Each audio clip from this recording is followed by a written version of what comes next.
You know, if the Wright brothers hadn't made the first flight, where would we be? We've only been flying 100 years, and you have to have people that have gone before you and done things to aspire to. The learning from the past is incredibly important. It drives our future. The mission of the National Aviation Hall of Fame is to remember our history, but it's also to inspire the next generation. Is that I cannot remember a time that I was not totally fascinated with aviation. And I considered that one of the greatest honors of my life, to have my name in the Aviation Hall of Fame. We must honor our heroes so we can learn from them, so we can thrive from them, and we can grow from them. It will inspire younger people, but it also will inspire older people as well. T-minus 10, 9, 8. We have a go for main engine start. We have main engine start. 4, 3, 2, 1, 0. Ladies and gentlemen, please welcome to the stage National Aviation Hall of Fame President and CEO Amy Maruyama.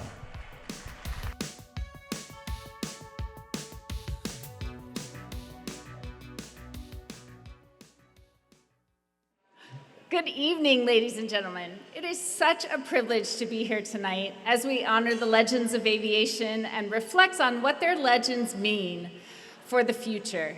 At the National Aviation Hall of Fame, our mission is clear: to honor, celebrate, and share their stories so that future generations may be inspired. A legacy is not just about the incredible achievements, it's about the connections we make, the values we carry forward, and the ways that we continue to shape others' lives.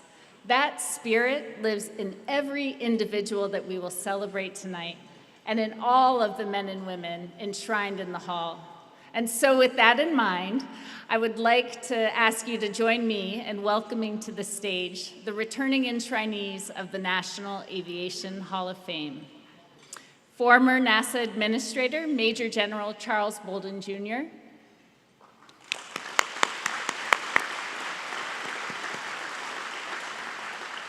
Founder of Women in Aviation International, Dr. Peggy Chabrian. I'm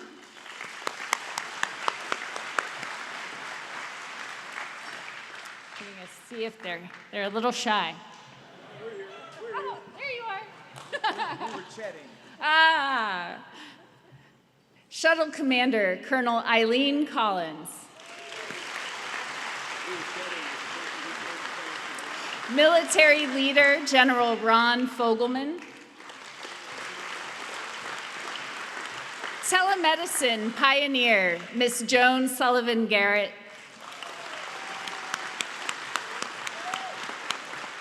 Groundbreaking aviation educators and entrepreneurs, John and Martha King.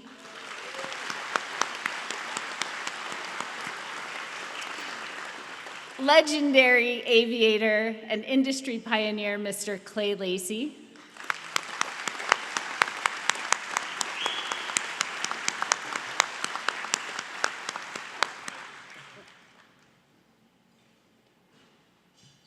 Visionary and founder of Cirrus Aircraft, Mr. Dale Klapmeyer. Aviation industry leader and visionary, Mr. Russell Meyer. And aerobatic legend, Miss Patty Wagstaff. Woo.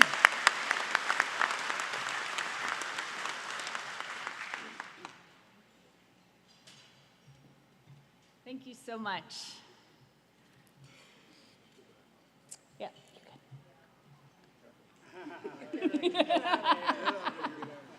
Let's do one more round of applause for our returning enshrinees.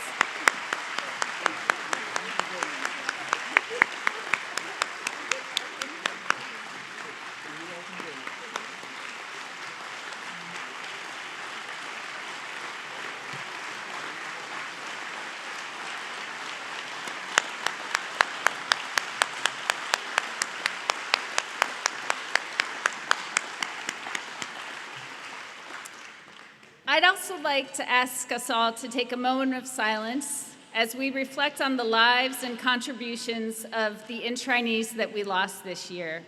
Apollo astronaut Mr. Jim Lovell, and legendary founder and chairman of FedEx Corporation, Mr. Fred Smith. Thank you. This past year has been one of growth and momentum at the National Aviation Hall of Fame.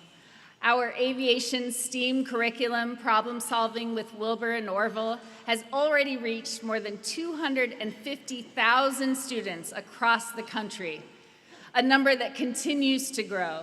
And programming and LEGO aviation summer camps took flight this year at our Joe Clark Innovation Lab, a space dedicated to hands-on discovery and creativity where more than 47,000 of tomorrow's aviators and innovators are already finding their wings. As we look ahead, our commitment is unwavering and bold to keep growing our educational reach, keep inspiring the next generation, and continue honoring the men and women whose legacies light the way. Tonight's celebration would not be possible without the generous support of our sponsors and our community of supporters, including all of you here today. We are especially grateful to our presenting sponsor, a company that represents the very heart of Wichita's aviation legacy and continues to shape the future of flight with bold vision, commitment to excellence, and innovation. Textron Aviation.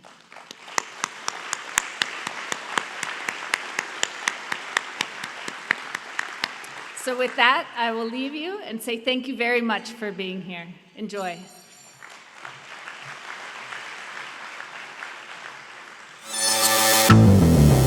Every great achievement begins with a dream. At Textron Aviation, we build the iconic aircraft people dream of flying and the future they're flying towards. We've delivered more general aviation aircraft than anyone in history, and we're just getting started. From boardrooms to hometown runways, we empower aviation journeys all over the world. We're there for your milestones, helping businesses grow and communities thrive. Our team is driven by passion and a legacy of innovations. Welcome to the air capital of the world, where we don't just dream about the future of flight, we define it.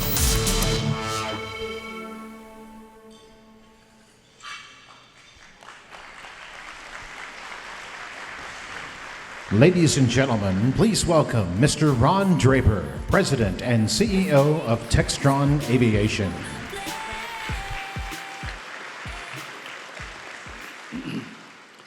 Well, good evening, ladies and gentlemen, and welcome to the 61st Annual Enshrinement Ceremony of the National Aviation Hall of Fame. Fittingly right here in Wichita, Kansas, the air capital of the world. I'm Ron Draper, President and CEO of Textron Aviation, and we are honored to serve as a presenting sponsor for tonight's celebration. We gather to recognize individuals whose contributions have shaped the course of aviation history. I think it's also really fitting that tonight's event takes place in this hangar. Dock 29's hangar, it represents an incredible time in aviation history. Tonight we'll recognize 6 individuals whose names will forever live amongst the aviation greats. We often say that this industry stands on the shoulders of giants who came before us. You know the names, the Wright brothers, Buzz Aldrin, John Glenn, etc. At Textron Aviation, we're very proud of our legends. Names you'll recognize like Clyde Cessna, Walter Beach, Ollie Van Beach, Dwayne Wallace, and of course with us tonight, a 2023 enshrinee, Mr. Russ Meyer.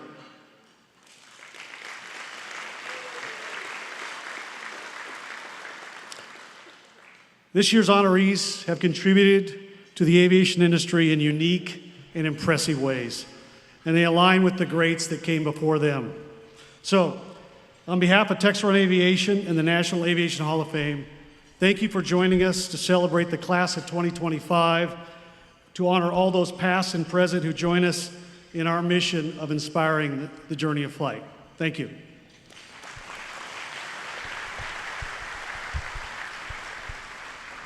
Ladies and gentlemen, please rise for the presentation of our colors by the Civil Air Patrol Kansas Wing, and remain standing for the national anthem performed this evening by Mr. Jesse Burke.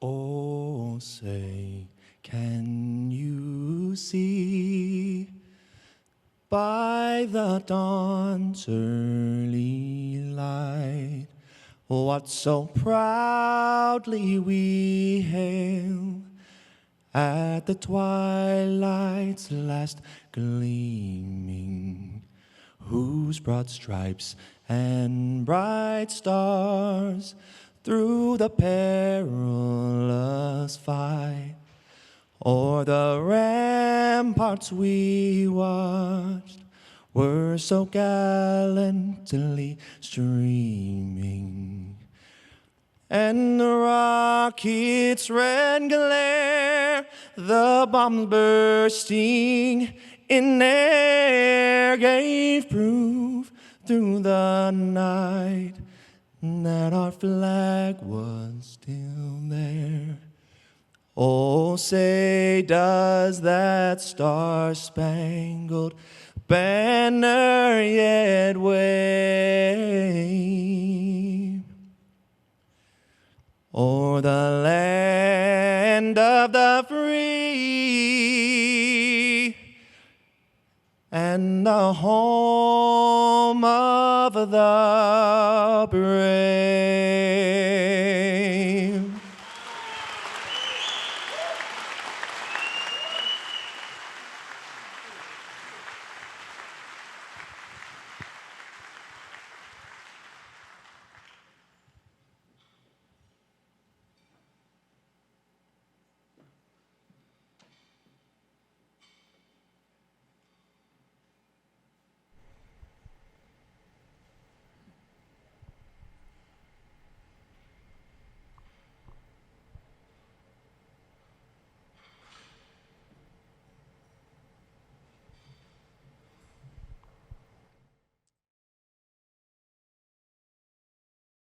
Please welcome Jeannie Engel, retired NASA Chief Knowledge Officer, widow of 2001 enshrinee, the late Major General Joe Henry Engel, to deliver tonight's invocation.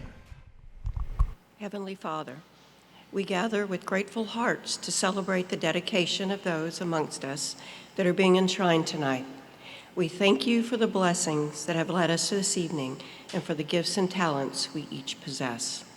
We thank you for guiding the footsteps and the flight paths of the shining stars of aerospace, whose courage, innovation, and contributions have lifted humanity and inspired generations.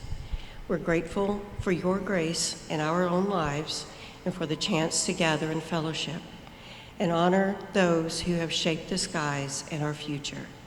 We seek your continued guidance and protection as we journey forward in all the paths you set before us. We ask this in your holy name. Amen.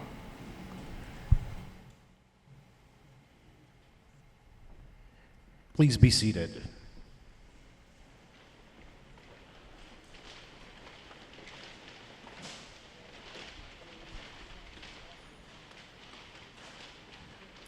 Please welcome Chair of the National Aviation Hall of Fame Board of Trustees, Doug Schwartz.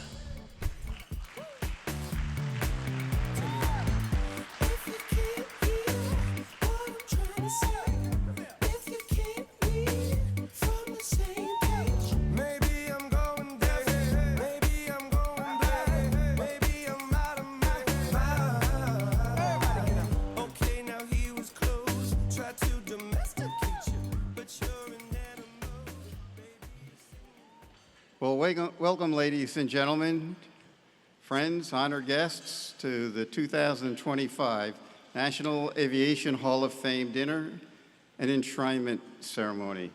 What a great night. It's a privilege to be with you here today in Wichita, a city whose history and future are inseparable with aviation itself, from Clyde Cessna, Bill Lear, Lloyd Stearman, Walter and Olivan Beach, to Clay Lacey and Russ Meyer, who are here with us tonight. They are among the 16 Kansans enshrined in the National Aviation Hall of Fame. Let me say that again, 16 Kansans. You all fight above your weight when it comes to the National Aviation Hall of Fame. Now, Wichita has a long center of gravity with an innovation and excellence in flight. There could be no more fitting place to celebrate the 6 extraordinary individuals who will be enshrined tonight, men and women whose passion and contributions have shaped the very landscape of aviation and aerospace. Our first order of business tonight is to introduce our 2025 Congressional Leadership Award recipients. Now, this is traditionally done at the President's reception, which occurred last night, but we moved tonight to accommodate the busy schedules of our honorees this year. The National Aviation Hall of Fame's Congressional Leadership Honor Awards award leaders who service and strengthened our nation in advanced American aviation. Today, we are proud to continue that tradition by presenting this award to 2 outstanding members of Congress, Illinois Senator Tammy Duckworth and Kansas Congressman Ron Estes. Let me start with talking about Senator Duckworth. Senator Duckworth has served in the United States Congress for the past 13 years, 4 years in the House of Representatives, followed by 9 in the U.S. Senate, where she continues to serve her state and the nation. She served 22 years in the U.S. Army Reserves and Illinois National Guard, is a helicopter pilot, a combat veteran, and Purple Heart recipient who retired with the rank of Lieutenant Colonel. Senator Duckworth has been a tireless advocate for veterans, a champion of aviation safety and modernization, and a leader in workforce development across the aerospace segment. Her courage, sacrifice, service, and vision truly embody the spirit of this award.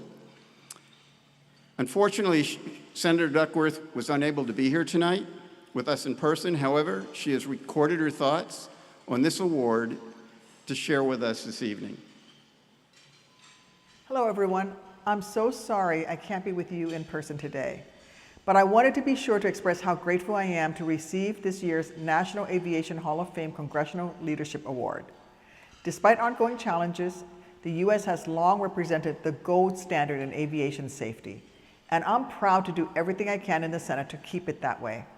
Last year, as the then chair of the Aviation Safety Subcommittee, I worked hard to help author an FAA reauthorization law that would improve safety for consumers, grow our aviation workforce, and enhance protections for travelers with disabilities. This law was a true bipartisan win for the flying public and our entire economy. But as our nation has borne witness to multiple deadly crashes and a chilling surge in close calls lately, we know there's still so much to be done to keep our skies safe. There's a saying that many of you may have heard: our aviation regulations are written in blood. But it doesn't have to be this way. The warning signs have been clear for years. We need to modernize our aging, outdated air traffic control system. We need to uphold the 1,500-hour pilot training standard to ensure that our nation's pilots are experienced and prepared for any scenario on our flights. We need to ensure that our emergency evacuation standards reflect the reality of flying today and look out for seniors and children and take into consideration of carry-on luggage and other real-world conditions passengers would be forced to face in an emergency scenario. We can and we must make more investments in our aviation safety system before today's close calls become tomorrow's catastrophes. I'll continue to work with my fellow Democrats as well as my colleagues across the aisle to address these challenges to keep Americans safe. Thank you all again for this great honor. It means more than I can say. Now let's get back to work.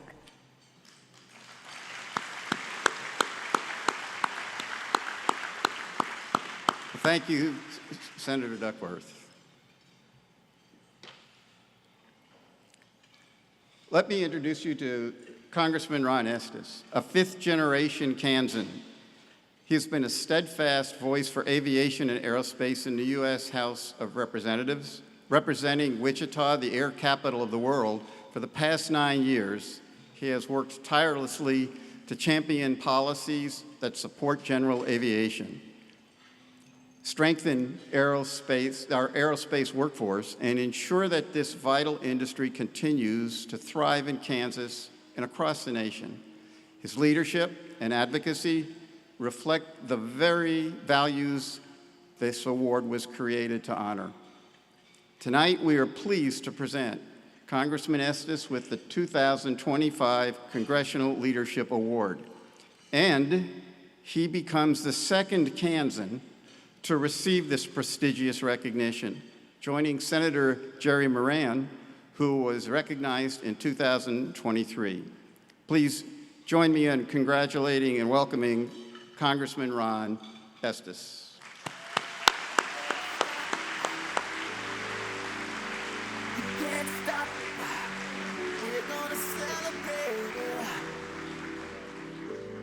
One more time.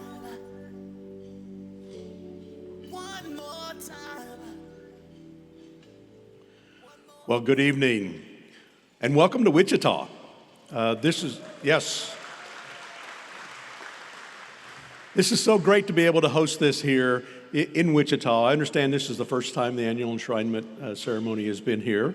I certainly hope it's not the last, just because of the rich aviation history that's here in Wichita. I do want to thank you for honoring me with this Congressional Leadership Award. It's an honor to be able to stand on the stage with so many of the aviation pioneers and leaders over the years. You know, in Wichita, we've a long history steeped in aviation. You know, almost 100 years ago, in 1928, we designated Wichita as the air capital of the world, and it was because of the innovators like Clyde Cessna and Ollie Van Beach and Lloyd Stearman and a whole host of others. And it's through that time frame we've continued to have that aviation innovation as we work to design and build so many wonderful airplanes and to have such a big footprint in the aviation community. And it's because of that innovation.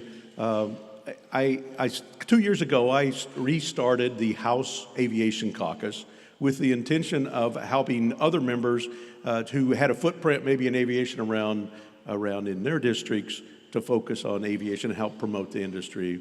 We have over 50 members, bipartisan, Republican and Democrat, from states Florida to California to Georgia and Texas.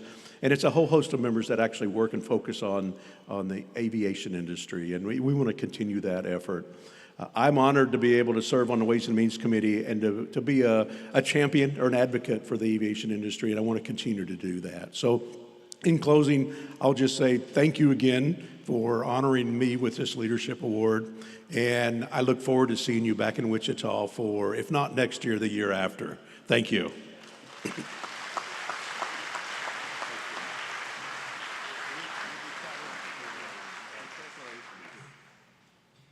Well, thank you, Congressman Estes. There are so many dignitaries and industry leaders and people of note who are joining us this evening. But I'd like to thank just a few special ones and recognize a few luminaries in the next few moments. First, and if you will please stand when I call your name. Wichita Mayor Lily Wu.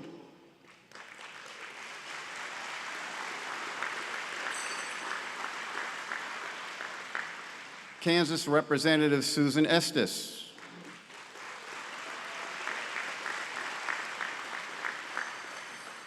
And Connie Palazios, Wichita's own Rosie the Riveter, who worked as a riveter for Boeing on the B-29 Fortress. Where are you? Here we are, right over here.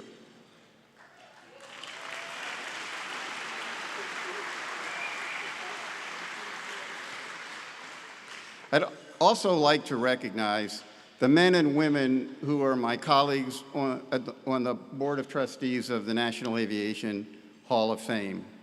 Please stand and be recognized.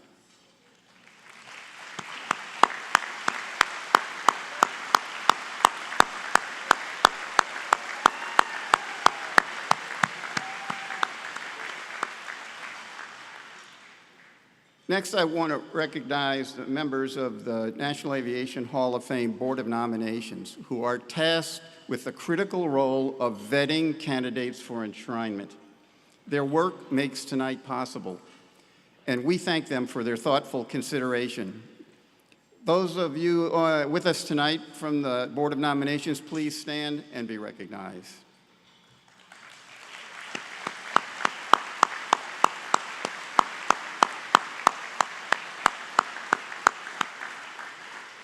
And of course, we're deeply grateful for the sponsors and partners who make this evening possible.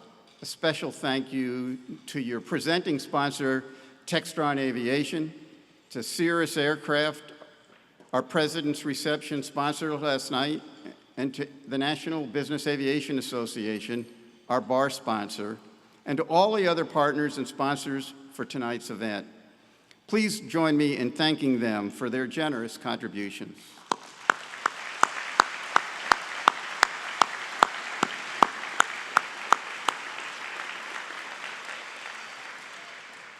And to the leaders and staff of Visit Wichita and the Wichita Aero Club, thank you for your tremendous support in bringing this event to Wichita. Without you, this never would have happened.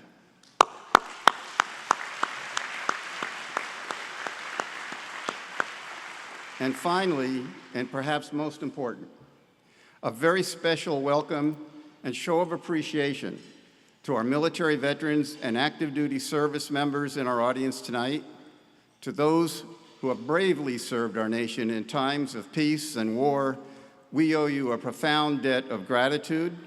If you are a veteran or currently serving, please stand and be recognized.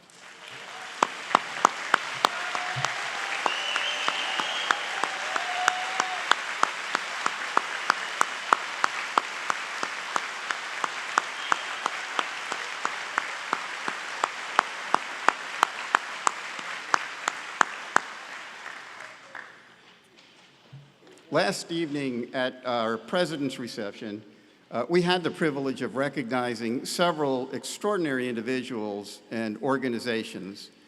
I know some of you weren't with us then, and I would like to ask I want to introduce you to them. I'd like to ask each of you to stand when I call your name to be recognized.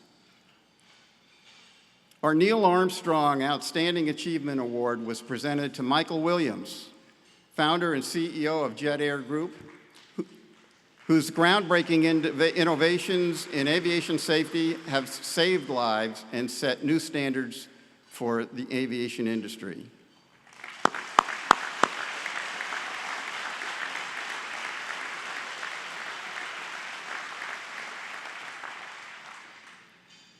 The Milton Caniff Spirit of Flight Award was presented to Pete Bunce and the General Aviation Manufacturers Association team, recognized for their tireless leadership, advocacy, and work that continues to strengthen and advance the global aviation community. Pete, for you and those on your team, please stand.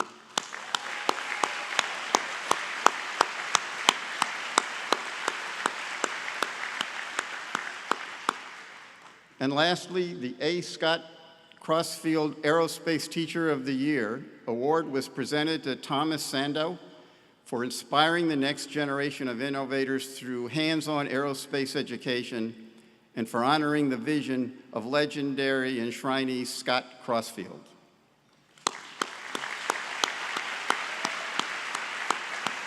Where are you, Tom?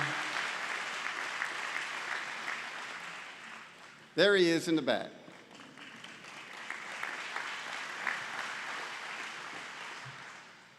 The National Aviation Hall of Fame is grateful for the contributions made every day by individuals and organizations who advance the progress of aviation.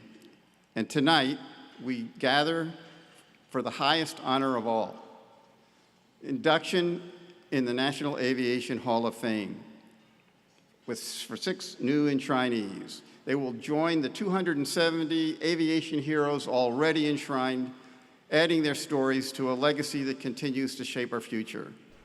Thank you all for being here with us this evening. Congratulations to our honorees. And now, please enjoy the evening in celebration of aviation's greatest legends.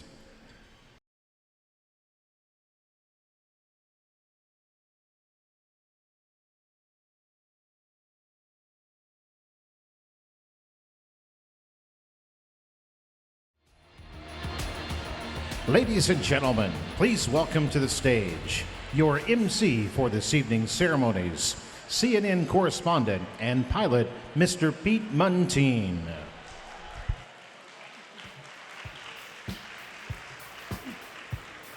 Good evening. It is an honor to be here with you again, my 4th time emceeing this incredible night and this incredible class of inductees into the National Aviation Hall of Fame. I'm so grateful to have spent my entire life in and around aviation because I, like you, am continually lifted up, if you'll pardon the pun, by those who believe in the magic and power of flight to change the world. And if you're looking for proof in that belief, you came to the right place. From the earliest days of Stearman and Beech to the B-29s that helped end World War II, to the next generation of breakthroughs coming out of the National Institute of Aviation Research, Wichita has been building the future of flight for more than a century. Even now, applause worthy for sure. Even now, right here in Wichita, Textron Aviation's new Career and Learning Center is preparing the aviation workforce of tomorrow. And it's that kind of long-term commitment to education and innovation that's not just impressive, it's inspiring. Something I know a little bit about because I got my start in broadcasting about 25 years ago when I was the kid announcer at air shows for my late mother, aerobatic pilot and flight instructor Nancy Lynn. And we used to sign autographs together with this simple phrase, "Inspiration is our mission." Here, that's especially true, and it aligns perfectly with the mission of the National Aviation Hall of Fame, honoring aerospace legends to inspire future leaders. But before we celebrate our inductees, we would be remiss if we did not recognize that this has been a particularly tough year for aviation. Not just a month into 2025, disaster struck over the Potomac River in Washington, D.C., when a U.S. Army Black Hawk helicopter collided with an American Eagle regional jet. 67 lives were lost. Flight 5342 had taken off only a few hours earlier from here in Wichita. And among those killed were children and their families returning home from a figure skating training camp. I don't use the word tragedy often, but this accident was truly befitting of the term. And yet in that tragedy, aviation rallied. A new transportation secretary sworn in one day before the crash vowed that those lost would not be in vain. The Federal Aviation Administration took swift action to change the local airspace, and Congress right now is mulling broader reform to collision avoidance rules. The final cause of the crash remains under investigation, but what is clear is that aviation would be far worse off without the efforts of the National Transportation Safety Board and its small but mighty team of 400 investigators. Tonight, we thank them for their tireless and often thankless work, and we honor one of their own, John Golia.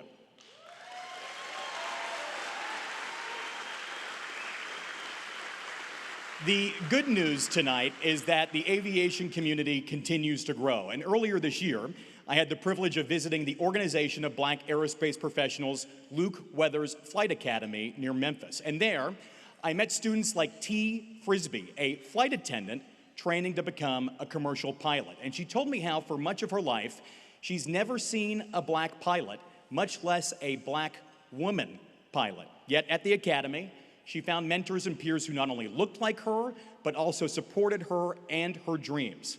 Since its inception, the Academy has issued about 170 pilot certificates, each one of them a testament to the power of representation and opportunity in aviation. And it is not just the pilot corps that's growing. Here in Wichita, the demand for aviation maintenance technicians is soaring, and the Choose Aerospace program, launched in partnership with Wichita State University Tech and the Wellington High School, allows juniors and seniors to earn a technical certificate toward their A&P license, all while still in high school. Imagine this, being 17 years old and launching your career in the air capital of the world. Each one of those stories is a dream in motion, and those dreams are only possible because of the legends we honor here tonight. They've charted new courses, they have lifted up this industry to new heights, and they metaphorically, and in some cases literally, built the runway. So what do you think about us getting started? Our first inductee is a true icon of inspiration. As one of the first women to ascend to captain at a major airline, and as one of the most celebrated performers in air show history, she has captivated audiences and opened doors for generations of aspiring aviators. Through her bold flying, she transcended the devastating loss of her pilot father and helped blaze a trail for women in aviation. Please direct your attention now to the screen. From the cockpit to the skies of air shows, Julie Elizabeth Clark's legacy is etched into the heavens and in the hearts of all who know her. Orphaned at 15, Julie didn't let adversity ground her dreams. Instead, she turned challenge into motivation, blazing a trail in aviation at a time when female pilots were a rare sight, receiving her pilot certificate in 1969. In the 1970s, the cockpit wasn't designed for women. At one airline interview, they said they couldn't hire her because there was no door on the men's restroom. Julie offered to buy them a door and install it herself. The interviewers saw her can-do attitude and hired her. Julie broke barriers, becoming one of the first female airline captains in the country, starting her career for Golden West Airlines as a first officer and retiring as a Northwest Airlines Airbus A320 captain in 2004. She also captivated airshow audiences for over 4 decades in her beloved Beechcraft T-34 Mentor. Julie has been honored by almost every aviation organization. Her showmanship was unmatched, earning her the Bill Barber Award, the Art Skoll Memorial Award, and a permanent place in the ICAS Hall of Fame. The FAA honored her with the Wright Brothers Master Pilot Award for over 50 years of safe flying operations. And in 2018, Julie Clark received the highest award in the air show industry, the Sword of Excellence Award. But beyond the accolades and flight hours, over 34,000 of them, it's Julie's heart that soars the highest. As a master pilot and certified flight instructor, Julie has shared her knowledge and her spirit with the next generation. She has mentored countless aspiring pilots, donating her time, skills, and expertise to numerous organizations. Julie has lifted up fellow aviators through the International Society of Women Airline Pilots and the 99s. I want to hand the reins over now to all these young people because that's where the innovation is, and just carry on, all of you, and God bless you all, and God bless the USA. She even airlifts rescue dogs from harm's way in overcrowded shelters through her nonprofit, Clark's Canine Care. Julie Clark is not just a pilot. She is a pioneer, a performer, a protector, and a true aviation professional. Tonight, Captain Julie Clark will be honored once more for her legacy with her induction into the National Aviation Hall of Fame.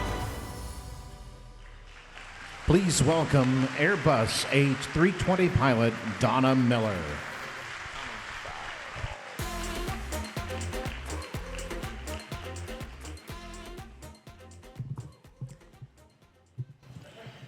They told Julie Clark she couldn't be an airline pilot. She was qualified, she had the hours, she passed the test. Julie Clark couldn't be an airline pilot because the men's lounge didn't have a bathroom door. Not a locked door, not a guarded door, not even a metaphorical door. An actual missing slab of wood was somehow a barrier to entry. So Julie did what Julie always does. She offered to buy the door and have it installed. It's absurd, it's brilliant, and it's quintessential Julie Clark. Because when the door isn't there, Julie builds it, installs it, labels it pilot, just pilot, and then holds it open for the rest of us. Her smoke trails weren't just aerobatics, they were love letters to veterans, to patriots, to little girls in ponytails staring skyward, wondering if they belonged up there. And they were open invitations for those girls to say, that could be me. I once had the honor of flying with Julie. We soared, we rolled, the smoke came on, and then she handed me the controls. Your aircraft, she said. Do you know what it feels like to fly Julie Clark in her own plane? It's like being handed the reins to Santa's sleigh on Christmas Eve. Terrifying and completely magical. Julie's excellence isn't limited to the skies. It's in her humanity on the ground. After one air show, long after the engines had cooled and most of the crowd had drifted away, Julie was taxiing out, ready to head home. But then she saw him, a little boy at the fence, clutching a piece of paper and a pen, almost too big for his little hand.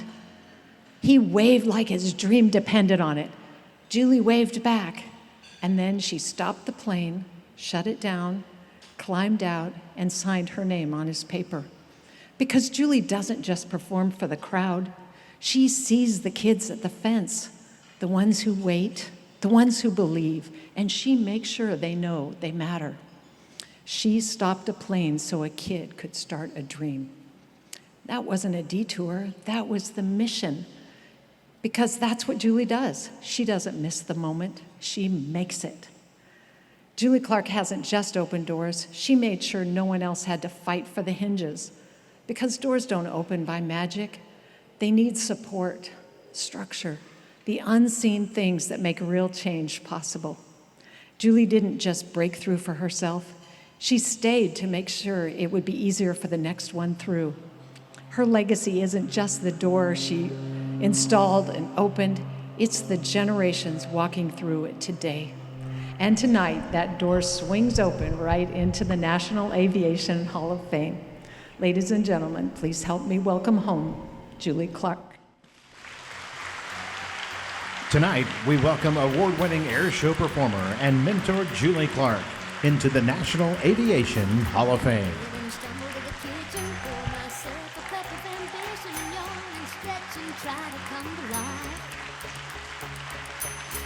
Shower and the blood starts pumping. Out on the streets, the traffic starts jumping with folks like me on the job from 9 to 5. Working 9 to 5. What a way to make a living. Barely getting by. It's all taking and no giving. They just use your mind and they never give you credit. It's enough to drive you crazy if you let it. 9 to 5 for service and devotion. You would think that I would deserve a better. How do I beat that beautiful speech? Good evening, everyone. I'm so humbled to be standing here tonight, surrounded by so many accomplished and distinguished individuals. And I'm so grateful, and I'm honestly overwhelmed, but in a good way. And Donna, thank you so much for that incredibly generous introduction. I know that you and Gary Mac, and he's here tonight in spirit, really believed in me and were the pillars of encouragement to help me make this evening become a reality. And I thank you so much. And I want to thank all my beloved friends and treasured friends and family that are here tonight to be here to honor me. Thank you for traveling near and far. Some of you I know very far. Some that drove across the country. And I know it was, it took a lot of effort, time, and sacrifice for some of you, and it means so much to me, more than I can ever say. But that's what love is all about, and I want you to know I took notice, and I truly am thankful. Thank you, all of you. You know, aviation has always been in my blood. Here we go. I was just 8 years old when my airline pilot dad invited me to fly a whole full-day airline trip with him in the Western United States, all around the country in the Western U.S., in a DC-3. And that day truly lit a fire in my soul and my heart. And from that moment on, I knew that aviation was going to be my true passion and to pursue. And as Donna mentioned, my journey to the professional flight deck didn't go so smoothly. It literally took the airline back in the 1970s more than 9 months to decide whether they really were ready for their first pilot with indoor plumbing, if you will. But they took a chance on me, and that single leap of faith launched a career that has given me more than I could ever have dreamed. And you know, my other aviation passion has always been aerobatics. And at times after I'd be flying in an air show, people would come up and they'd always compliment me. And I would joke back, I said, oh, I know how to fly like this because I truly cannot do anything else. And my family knows, you put me in a kitchen, I will have a panic attack. So we all have whatever cross to bear, and I'm so fortunate it was flying. But you know, it's not just the flying, it's the people and the moments. And there's a few moments I want to share tonight. One is, it lives in my heart from the day that I soloed back in the 1960s. I came bursting into my apartment at 6:30 in the morning, and I was grinning from ear to ear, and I woke up my TWA hostess roommate, and she could see me grinning from ear to ear, and she didn't really know what solo meant. She had really no idea what I was talking about. But when I told her I had just soloed, she goes, Hawker, that's great. I'm so excited. And if you're happy, I'm happy. And that just has stayed in my heart all these years. And it reminds me how really powerful it is to be seen and celebrated, even when people don't understand our path. And that was Hawker. And Hawker Gale is here tonight. We've been friends for almost 60 years, the Hawkers. And you will always be a part of my story.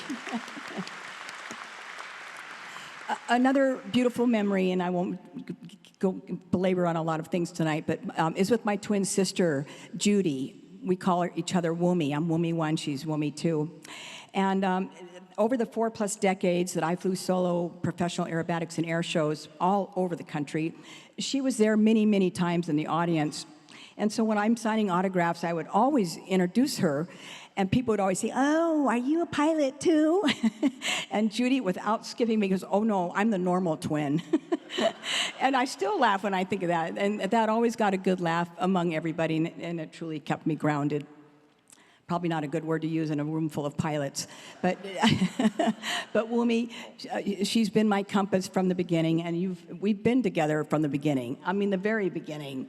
And you are, without a doubt, the wind beneath my wings. I can't see her.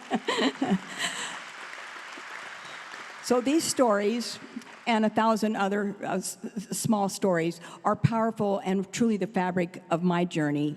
And they remind me that courage, connection, and especially humor, laughter, is as important to essential to flight as in the fuel is in my T-34's tanks. They remind me that dreams take flight on the wings of those who truly believe in us. And now, as I look ahead with hope, I intend to continue leading the next generation, and especially young women who dare to fly and take their dreams to the skies. I want them to know that the world is there for them, and especially in aviation, and it's just waiting for them. Keep dreaming, keep flying, and never let anything stand in your way. That sounds like a book I once wrote. And I'd like to now really thank all of those wonderful folks here at the National Aviation Hall of Fame. This is truly an honor that I will keep in for the rest of my life. And God bless you all for coming, all of you tonight, and God bless the USA.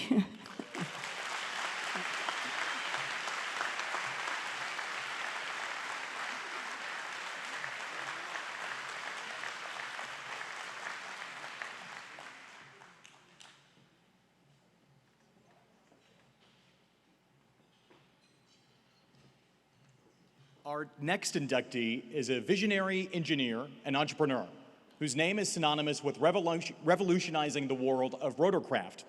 As the founder of Robinson Helicopter Company, he made helicopter flight more accessible, reliable, and affordable than ever before. And through his groundbreaking designs, including the iconic R-22, R-44, and R-66, he transformed the global light helicopter market and empowered pilots around the world. His focus on simplicity, safety, and performance reshaped an entire industry and inspired a new generation of aviators and innovators. Now, once again, please direct your attention to the screen. Frank Robinson is a truly extraordinary entrepreneur. He's driven not just by his interest in his business, though. He's always been driven by this amazing passion about flying. Frank had the courage and self-confidence to follow his convictions and make his vision a reality. To have that passion all throughout your life is an amazing thing, and to see it come to fruition in the way it has for Frank is extraordinary. Born in 1930 in Washington State, Frank Robinson's fascination with aviation and helicopters began at a young age, when he saw a photo of Igor Sikorsky's VS-300 in a newspaper. Frank's story is one of ingenuity, perseverance, and a lifelong commitment to putting the power of flight in the hands of the people. Not with jets, but with helicopters. After earning a degree in mechanical engineering from the University of Washington, Robinson launched a career that would take him through some of the most respected names in rotorcraft: Cessna, Comair, Bell, and Hughes. But while the industry focused on developing large, expensive helicopters, Frank saw a different future: safe, affordable helicopters designed for personal and private commercial use. In 1973, Frank took a bold leap. After mortgaging his home in Southern California, he founded the Robinson Helicopter Company. With a modest budget and relentless vision, Frank designed and built a prototype for the R-22, a light two-seated helicopter that would go on to revolutionize general aviation. Efficient, simple, and affordable, it opened the skies for private pilots, flight schools, and small operators worldwide. The R-22 changed the game, and he didn't stop there. The four-seat R-44 became one of the best-selling civil helicopters in the world, followed by the R-66, which quickly became the best-selling turbine-powered helicopter. Frank Robinson's helicopters have flown millions of hours across more than 100 countries, revolutionizing flight training, law enforcement, news reporting, agriculture, and travel. In 2010, Frank retired, leaving behind not just a company, but a legacy of access, safety, and unparalleled innovation in rotary wing aviation. Tonight, we continue his legacy and proudly welcome Frank Robinson into the National Aviation Hall of Fame.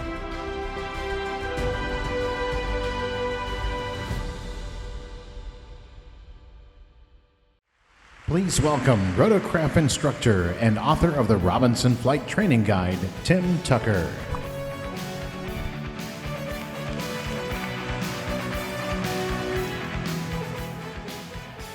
Good evening, everyone.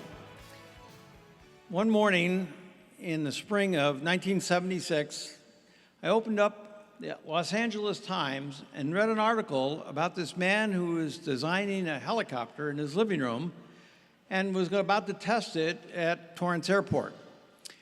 So I went up and visited him. I ended up putting down a $300 deposit, and almost 3 years later, took delivery of the very first R-22 that was sold. Little did I know that that helicopter and the man who built it would go on to transform the world of helicopters. Of Frank's many qualities, one stands out, one that I call his incredible and absolute refusal to fail. Lack of money, design complications, even the FAA, nothing was going to be allowed to stop him. If equipment broke, he demanded it be fixed.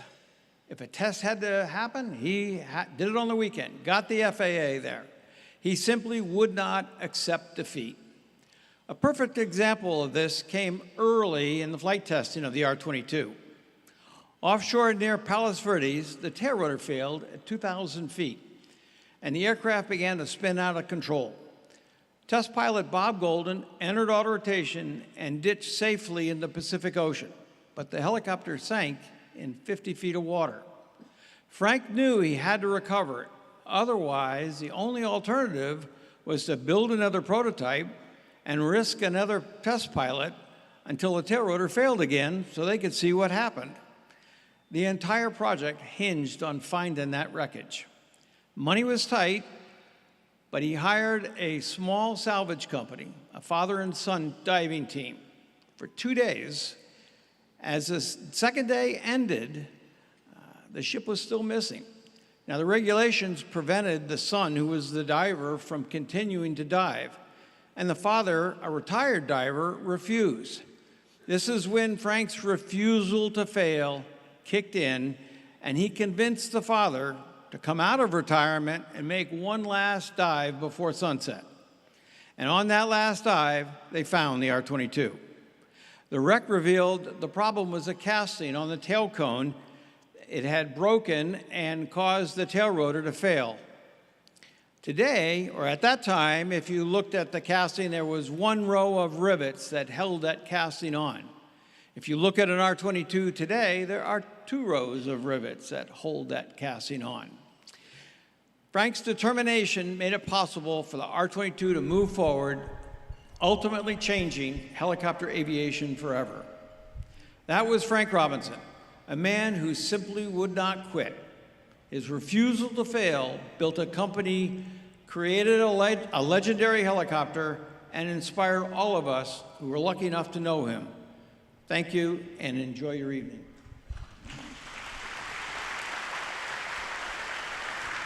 Tonight, we welcome aeronautical engineer, trailblazer, and founder of Robinson Helicopter Company, Frank Robinson, into the National Aviation Hall of Fame. Accepting on behalf of Mr. Frank Robinson tonight is his son, Kurt Robinson.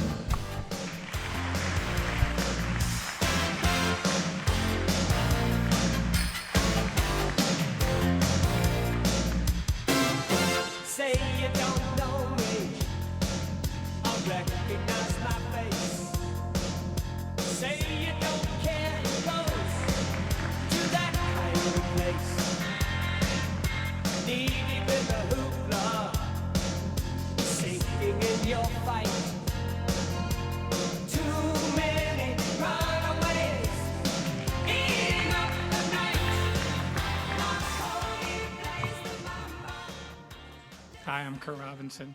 On behalf of the Robinson family, we are honored and extremely grateful to the National Aviation Hall of Fame for selecting our father, Frank Robinson, to be enshrined in the Hall of Fame.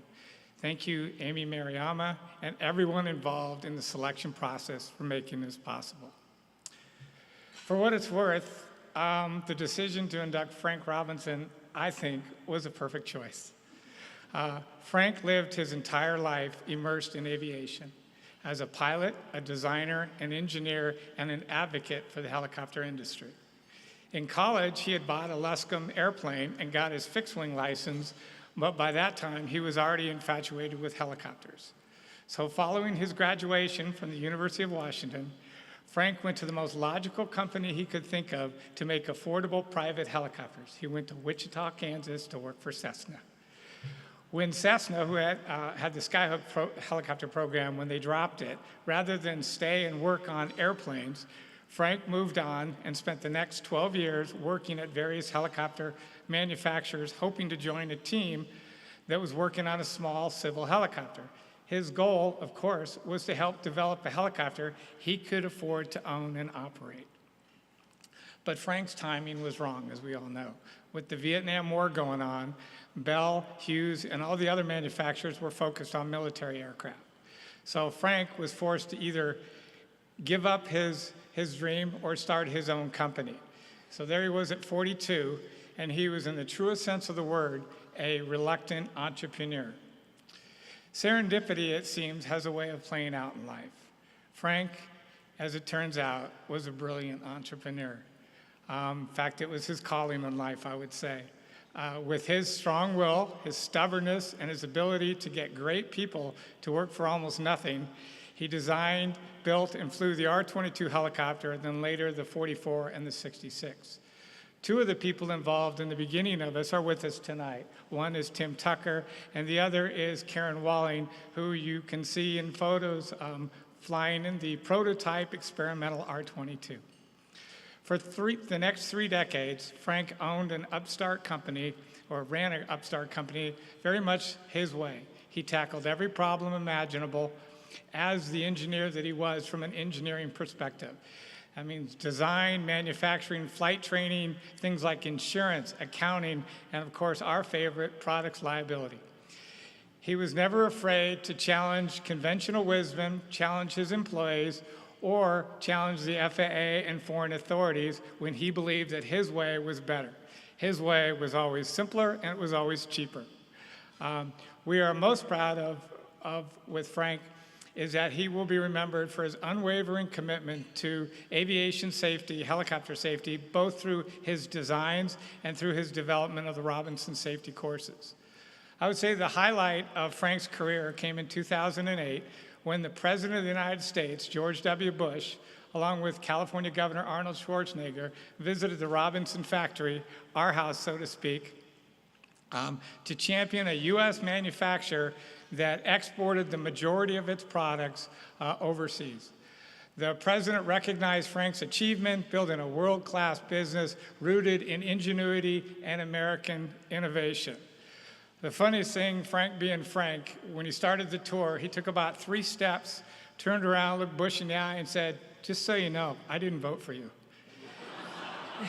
And Bush just cracked up, and they had a great time. They really did. It was really cool. So overall, Frank's strong will, his determination, and his infectious love of aviation never left him, and his inclusion in the Hall of Fame, hopefully, will be an inspiration for the generations to come. Thank you so much.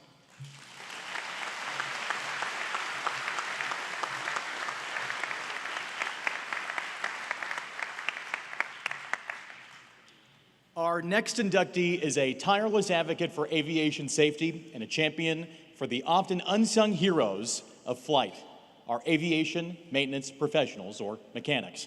As the first and only airframe and power plant mechanic to serve on the National Transportation Safety Board, he brought a vital, hands-on perspective to the highest levels of accident investigation and policy. John Golia learned to fly before he could legally drive, but he was drawn more to fixing planes than flying them, and made his early career as an A&P mechanic, first at United Airlines at JFK, and later at Allegheny Airlines, which became US Air. His true passion in life's work was studying and investigating aviation accidents, and working diligently to prevent them. Born in East Boston, Massachusetts, John grew up on the outskirts of Logan Airport. The airport was his playground, and as he grew up, the source of odd jobs. Some of those odd jobs were in exchange for flying lessons.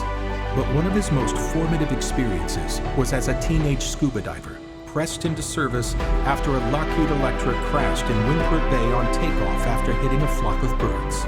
His experience at such a young age, rescuing survivors and retrieving the remains of those who didn't, left an indelible impression and drive to improve safety and eliminate aviation disasters. For more than 20 years, John served as a union flight safety representative on accident investigation teams. He developed a national safety program for the International Association of Machinists and represented the union in investigations led by the National Transportation Safety Board. He also spent 12 years running his own aircraft service company. In 1995, John Golia made history as the first and only FAA-certified mechanic ever appointed to the National Transportation Safety Board. For nearly a decade, he brought a crucial perspective to some of the most high-profile aviation investigations of our time. He worked on hundreds of accident investigations and fought tirelessly to ensure mechanics were represented in safety conversations. From TWA Flight 800 to ValueJet 592, John advocated fiercely for maintenance professionals, ensuring their voices were heard where it mattered most, at the highest levels of government and industry. His contributions have been recognized by some of the most respected organizations in aviation. He received the Laura Tabor Barber Air Safety Award from the Flight Safety Foundation and the Distinguished Statesman of Aviation Award from the National Aeronautic Association. He received a coveted laurel from Aviation Week in Space Technology, and the Society of Automotive Engineers honored him with both the Aerospace Chair Award and the Marvin Whitlock Award for Outstanding Leadership and Management. But perhaps his most lasting legacy is his passion for working with young people and building a stronger future for aviation. For more than 10 years, John has been an adjunct professor at Vaughn College of Aeronautics and Technology, teaching air safety principles to future pilots, air traffic controllers, and airport managers. John founded the Aerospace Maintenance Council's competition, a global event that draws teams of students and professionals from around the world to test their skills, showcase their knowledge, and celebrate the essential work of aircraft maintenance technicians. As a writer, educator, and co-host of the Flight Safety Detectives podcast, he continues to share insight, elevate safety, and advocate for the critical role of aviation maintenance. And tonight, we honor a man whose tools were knowledge, integrity, and an unwavering commitment to safety. We proudly welcome John Golian into the National Aviation Hall of Fame.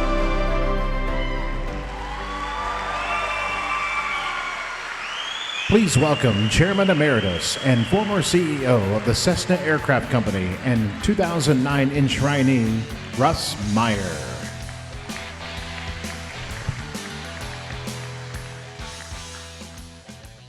Good evening. I could not possibly be more pleased to help induct John in the National Aviation Hall of Fame because he and I have worked so closely together to resolve an issue that was enormously important to the future of general aviation. That was 31 years ago when we were trying to pass legislation to limit the devastating impact of product liability costs on propeller aircraft. As most of you will remember, piston-powered propeller aircraft formerly represented by far the largest segment of our industry. From 1960 to 1985, during those 25 years, the industry delivered 200,000 aircraft. Well over half of them, I'm proud to say, were built in Wichita. In what was, without question, the most difficult decision in my career, we stopped producing all piston propeller aircraft at Cessna in 1986 because of product liability costs. Almost all other manufacturers did the same. In 1994, we assembled an excellent team in Washington to convince Congress to pass the General Aviation Revitalization Act. John and I were members of that team. The bill passed in the Senate by a wide margin, thanks to the wonderful leadership of Nancy Kassebaum and, of course, strong support from Bob Dole and John McCain. We also had broad support in the House, but Jack Brooks, who was chairman of the House Judiciary Committee at the time, refused to schedule a hearing because the trial lawyers were among his largest financial supporters. Recognizing that we were so close to passing the bill, but running out of time in that session of Congress, Dan Glickman, who was our congressman at the time in Wichita, had the courage to file a discharge petition which forced Brooks to schedule a hearing. John and I testified at the hearing, and when we finished, Jack Brooks looked down at John and said, "Why would the IAM be supporting this bill?" John looked up at Brooks and in a very strong, compelling, and maybe a little angry voice said, "Because we want our jobs back." And he punctuated his comments by clenching his fist and smashing it on the table right next to me. And I'll tell you, John got my attention, but he also got Jack Brooks, who paused for a minute and said, "I have no further questions." The bill was reported out of committee and then passed by a large margin in the House. Thank you.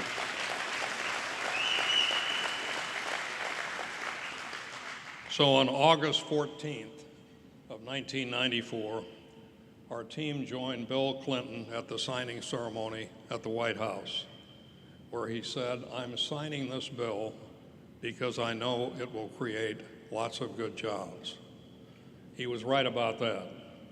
During the 31 years Since Gara was passed, the industry has produced more than 50,000 propeller aircraft. Flight training has been reborn in this country, and almost 2 million jobs have been created. Gara was without question the most important legislation in the history of aviation. So John, you were a terrific partner on our great team. It's an honor for me to help induct you to the National Aviation Hall of Fame, to recognize your distinguished career and long list of meaningful contributions to our industry, especially in aviation safety. Congratulations, my friend. Your induction is well earned.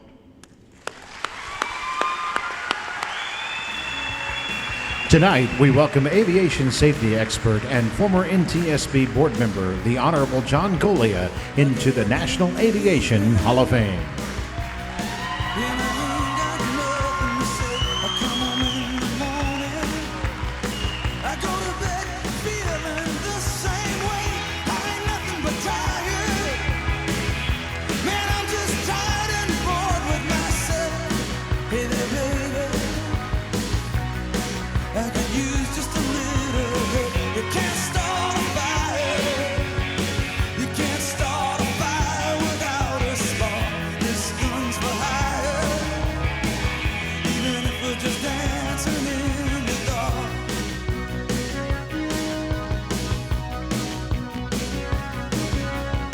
Messages keep getting clearer.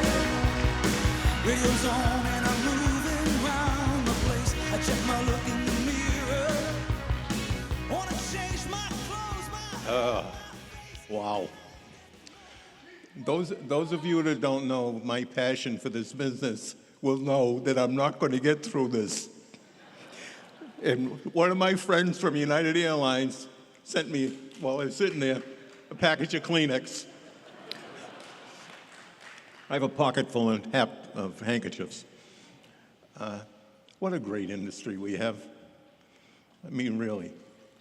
I have prepared remarks. Forget them. This is a hell of a night for me, personally. I'm honored, humbled. It's just unbelievable.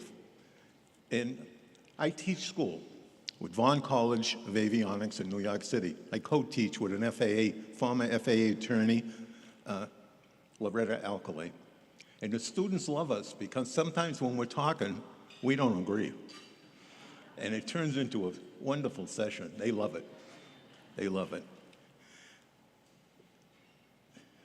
Where do I begin? Well, Russ threw out the Statue of Repose, but there's a piece of the Statue of Repose that I wish we kept a book when we did it, a record of what was going on, but we never did that I know of.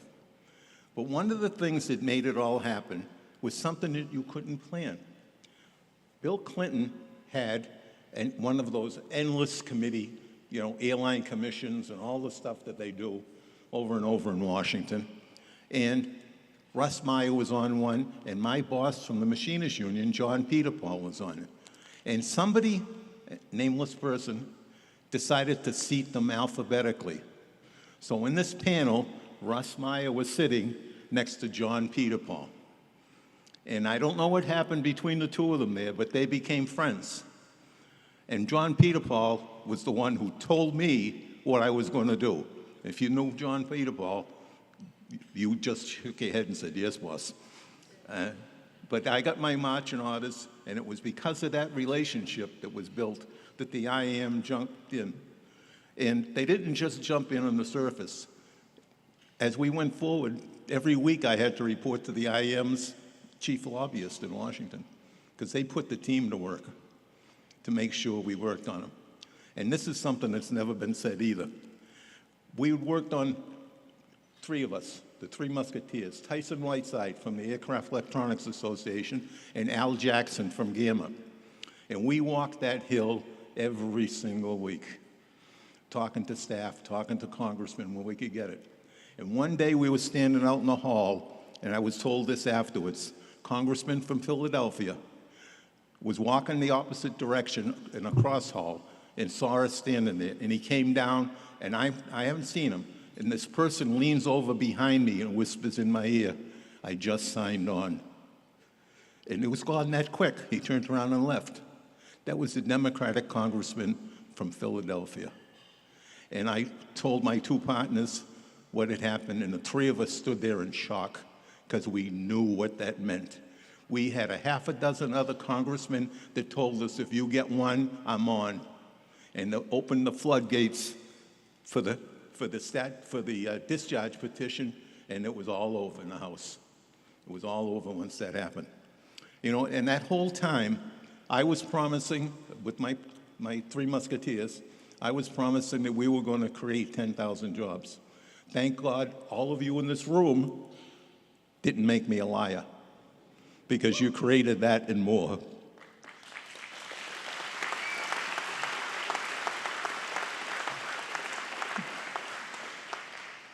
What an interesting way to get things accomplished. Now, when you get your workforce involved with it, right? Get the unions involved with it. I mean, we've got a lot of subjects that we could do that with. I wish we would. I wish we would. All right. Maybe I'll get back on it a little. Oh, I can look up. I can actually see that.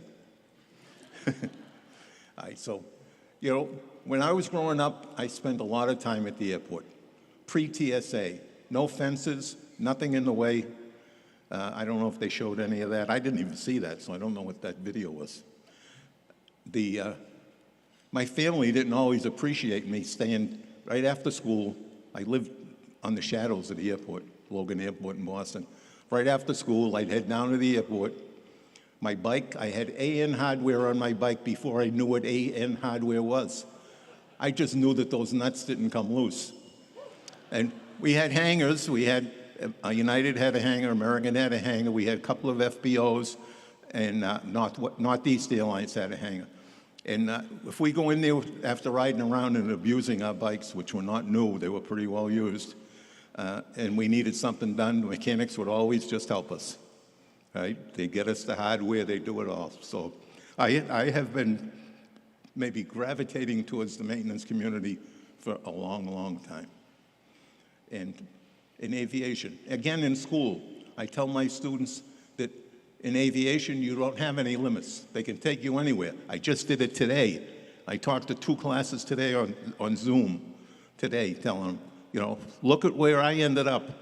I can't even believe it. If my mother was here, she'd go crazy. She wouldn't believe it. You know, I won't tell you what they used to say about the airport, the damn airport, or maybe something a little similar. But I spend a lot of time in the airports with aviation people. It's in my blood. I think I have too much, you know, they talk about magnesium in your blood. I get aluminum. Yeah. It's a great industry. A special honor for me tonight. I run a competition, some of you know, the Aviation Skills Competition.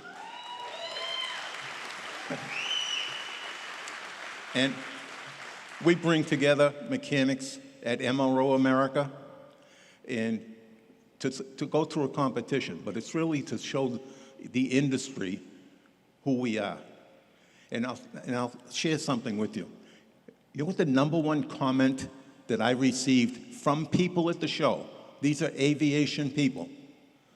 They would come up to me after watching what we do, said, I had no idea you guys did all this. Give me you know, you're in aviation and you don't know what we do, but that is exactly the point. So many people don't know what we do. So in the competition, we have a lot of women. We've helped a lot of women get jobs in aviation maintenance. And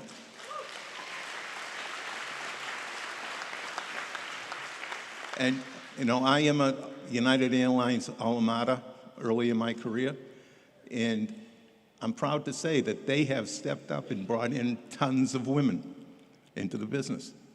And if you compete in the competition, they've got a fast-track hiring process for you. So they've done a lot to help us get manpower in the business, and I'm going to get back to that in a minute.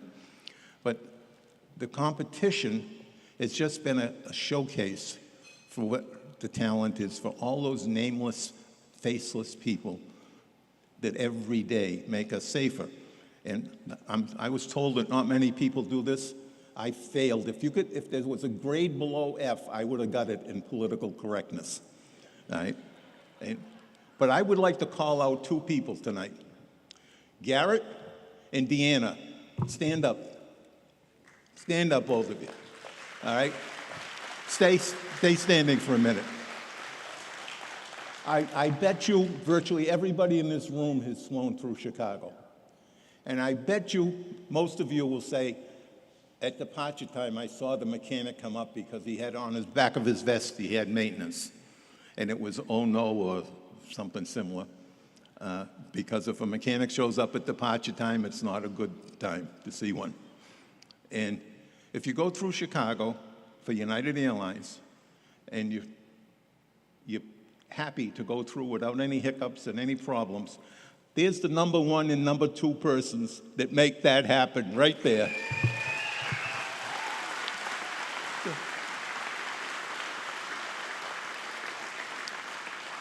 Thank you, both of you. Thank you. All right, so those nameless faces. I bet nobody in this room, except the people at that table, knew who they were and knew what they did. Mechanics just do their job, and sometimes I describe it as see problem, fix problem, next problem. And they don't want anything else. They don't want anything else. So enough of that. I have a request for all of you in this room. I said I teach school. I've been teaching school for a long time, 10, 12 years, and trying to inspire these younger generation to come into our field. The school is a school that has 90-something% of the students are the first ones in their families to go to higher education. Right? So it's really an opportunity. And I tell them the sky's the limit. And I bring people, several people in this room have joined me in my class either in person or through Zoom to inspire the kids. But my plea to all of you is find your local schools and give back. High schools, even grade schools. Go talk to them. Tell them what aviation's about. Give an hour of your year and go talk to them. We all have people problems today. We don't have enough. And that's because we've not done enough of that. So please, please, please, if you want to honor me, which I don't ever feel like I deserve it, if you want to honor me, do it once. Go talk to some kids and tell them what aviation can do for them. I grew up in the inner city. We didn't have a lot of anything. And I'm ended up on this, oh,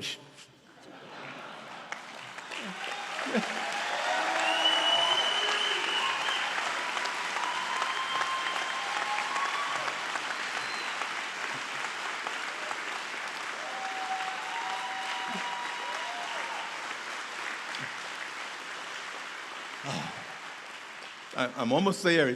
The well is just, I'm holding it back. So I just will end it. This is an unbelievable honor. I'm humbled beyond belief.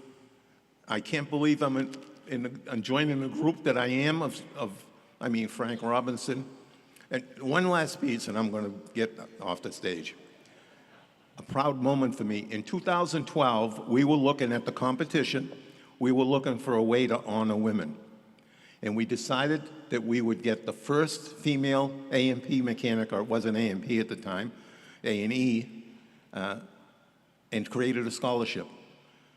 And I'll bet you most of you don't know that first woman mechanic that we honored with a scholarship, and we still do it today, is Phoebe Omley. And we've been honoring her since 2012. So it's especially proud for me to be standing here when she is being honored.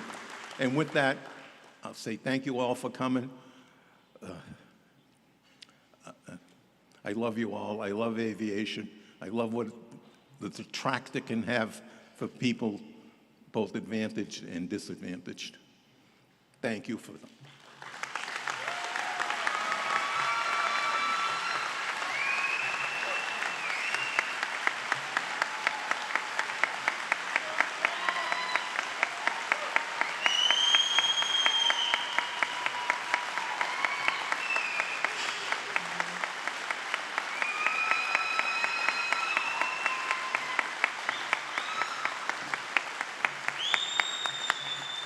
We were on time. Gotta hand it to the Italian guy from Boston for having the largest and loudest tables tonight. And last night, we came back from the president's reception, and my fiancée, Malia, was emptying her pockets, and she pulls out an NTSB lapel and a coin, a John Golia coin. And I'm like, what the hell? Why didn't I get a John Golia coin? And you gotta hand it to the guy's got some game. Kind of a ladies' man. I'm jealous, clearly. Okay, next up in this extraordinary class of inductees is a trailblazing astronaut, physician, and educator, Dr. Mae Jemison. In 1992, she made history as the first woman of color to travel into space, inspiring generations to imagine and reach for what's possible.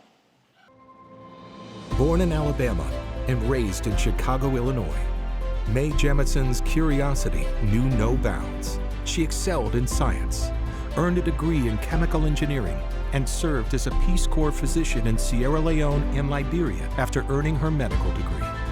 At just 27 years old, Mae Jemison was in charge of medical care for the U.S. Embassy, researching diseases with the CDC and managing health care for the Peace Corps. But it was her childhood fascination with space that would take her even farther. On June 18, 1983, Sally Ride became the first American woman in space. This historic event inspired Jemison to apply to the astronaut program at NASA. And in 1987, Jemison was selected for NASA Astronaut Group 12, bringing a passion for aerospace and science that was both practical and visionary. On September 12, 1992, aboard the Space Shuttle Endeavour, Dr. Mae Jemison made history, becoming the first African-American woman to travel in space. On this mission, her job was to conduct research on the crew about motion sickness in bone cells. However, her impact extends far beyond this single mission.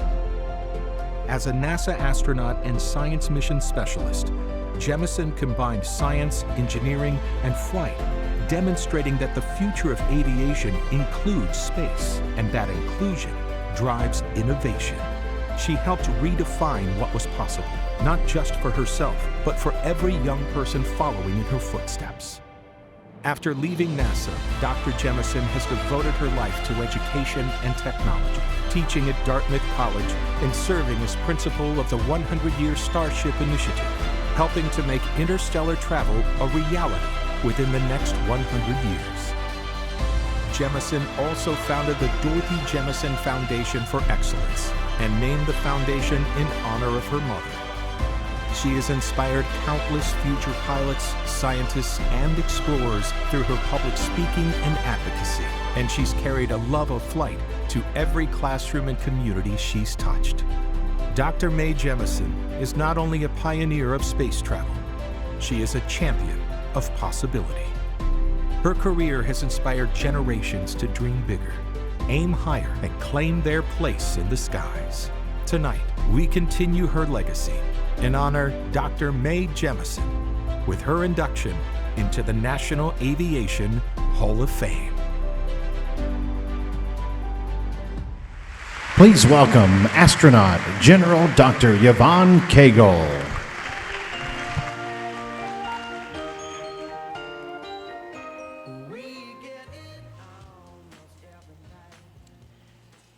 Good evening.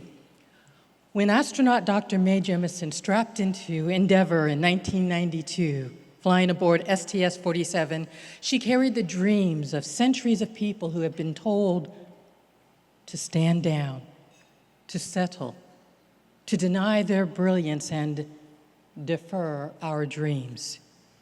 On some level for some and all levels for others, she carried all of us. In astronaut Jemison's signature style, she sculpted the helm of the improbable and, in a stunning turn of events, landed platforms of the possible. Good evening, ladies and gentlemen, distinguished guests, colleagues, and friends. It is both an honor and a joy to stand before you tonight to celebrate someone who has not only made history, but who continues to shape the future, a trailblazer who just so happens to be my dearest friend, astronaut Dr. Mae Carol Jemison.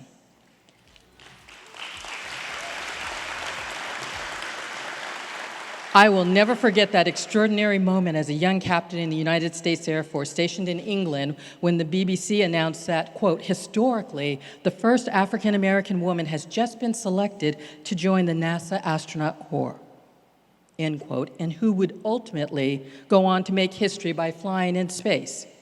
In that defining moment, I couldn't believe that I was seeing someone on TV that looked like me.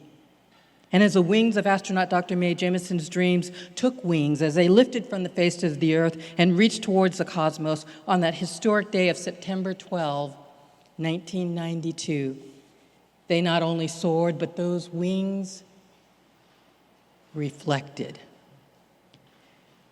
In preparation for her 1992 space mission, astronaut Dr. Mae Jemison conducted much of her groundbreaking research and training at the NASA Ames Research Center, later analyzing in space physiologic adaptation in microgravity, becoming one of the leading pioneers and experts in telemedicine, and subsequently founding Biosentient, focused on physiological monitoring to improve health and human performance.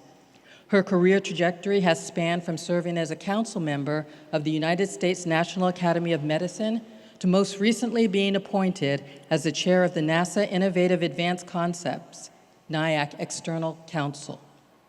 This we know, but did you know that in addition to numerous honorary degrees and international awards, astronaut Dr. Mae Jemison launched her 100-year Starship Global Initiative that serves as a novel nexus for space, purpose, and culture, dedicated to ensuring that the interstellar capabilities of human and humanity exist within the next 100 years, while enhancing life here on Earth. Entered Stanford University at the age of 16 and served overseas as a doctor for the Peace Corps. Is the author and the focus of multiple books and versed in multiple languages, including Japanese and Russian. Founded the Jemison Foundation and its group, a tech consulting firm that designs in internationally critical sociocultural sustainability projects, as well as educational outreach internationally for STEAM.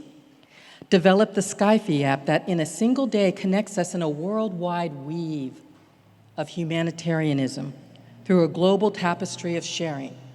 And in 1999, hosted the flagship summit of her Women of Color in Flight. And a few little-known facts about Dr. Jemison. Astronaut Jemison was host and advisor for National Geographic and was the first astronaut to appear in an episode of Star Trek, The Next Generation. She has been chosen one of People magazine's world's 50 most beautiful people and made Forbes' list of 50 over 50 women.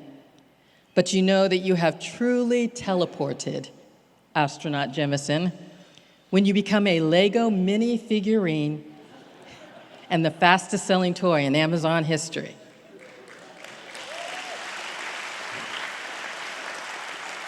Astronaut Mae Jemison brilliantly narrated The Planets with the United States National Symphony Orchestra at the Smithsonian Museum in 2009. And on a personal note, it was truly an unparalleled honor to have astronaut Dr. Mae Jemison deliver distinguished commendations during my historic swearing in as Brigadier General. A physician who healed, a dancer who moved to rhythms older than rockets, an engineer who solved, an artist who imagined.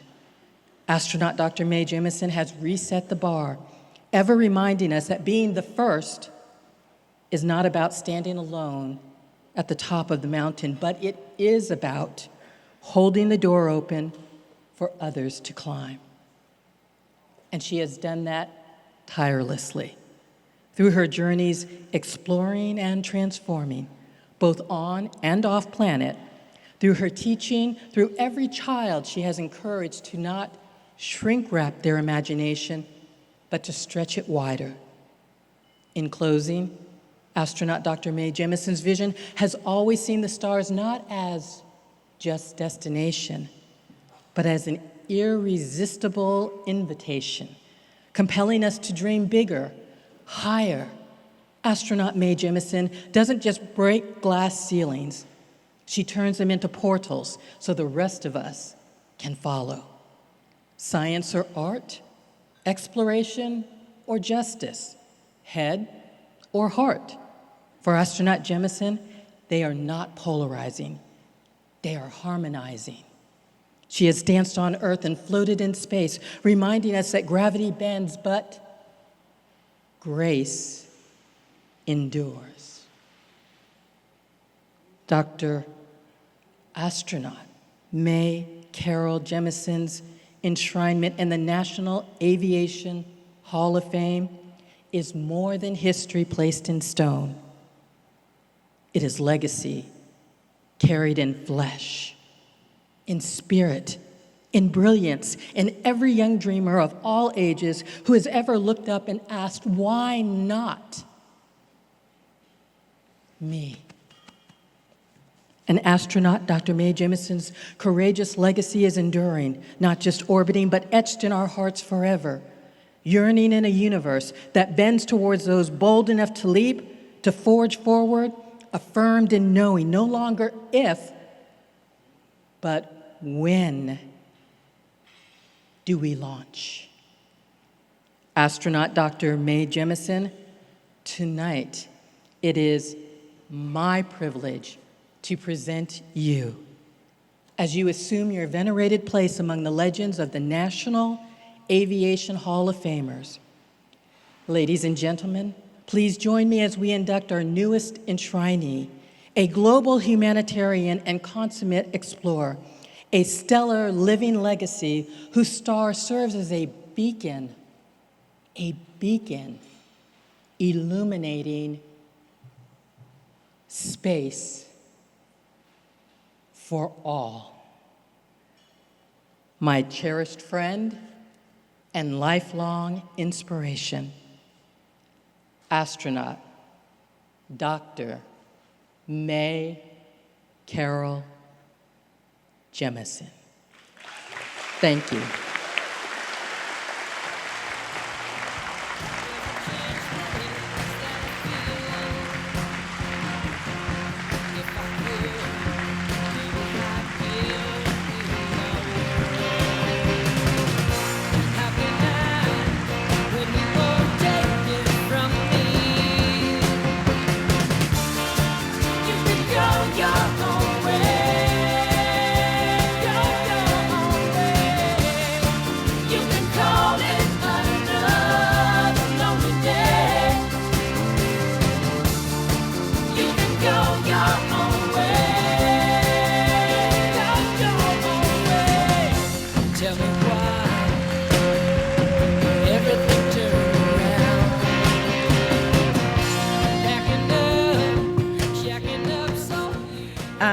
Thank you so much, Brigadier General Yvonne Cagle.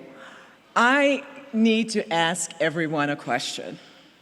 When was the last time you looked up? When was the last time you looked up at the sky? Did you look up at the sky tonight when you came in? What about yesterday? Because I asked that question because for many reasons, that's why we're here. An Ashanti proverb says, no one shows a child the sky. That's the reason we're here. I have to acknowledge a number of other people who are here that I'm so excited to see again. Stephanie Wilson, who's an astronaut. Well, we've already met Charlie Bolden, General Charlie Bolden, and Eileen Collins, who was here, and you've met her earlier. And the reason why I want to acknowledge them is because we all looked up at the sky. And then I want to acknowledge one other person, Jaylene, who came all the way from Virginia, and I want to wish her happy 10th birthday, because she looks up at the sky and she dreams about what's there. Around the world, all children have looked up at the sky. It's part of our legacy as humans to wonder what's further beyond us. And that's what brings us here. It's an Ashanti proverb. And so it is really my distinct honor to receive this acknowledgement and to be enshrined with the remarkable members of this class. I'm so excited that we represent the breadth of what is involved in aviation and aerospace. In fact, that's what I think is so remarkable about being with the past enshrinees. Because when you look at it, they're from every discipline, right? That's involved with aviation, it's touched by aviation. The experiences, the breadth of social circumstances, the journeys that they had to go through, the skills, the accomplishments, the contributions, the ambitions. All of those are things that we see in the enshrinees. The challenges that they had to overcome and navigate, whether they were physical challenges, technological challenges, or societal circumstances. They had to overcome things to participate. Or maybe it was expectations to live up to, or expectations to succeed. But that's the reason why aviation is so connected with so many parts of our lives.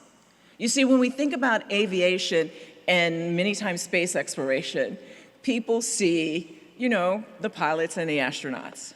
But as we just heard, we wouldn't go anywhere without all the other people involved, right?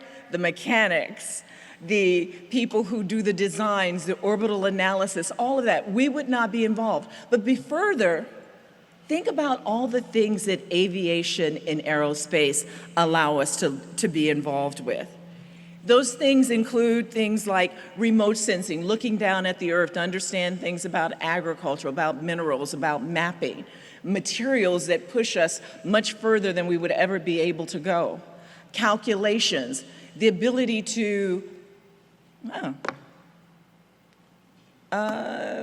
drop fertilizer from the sky, right?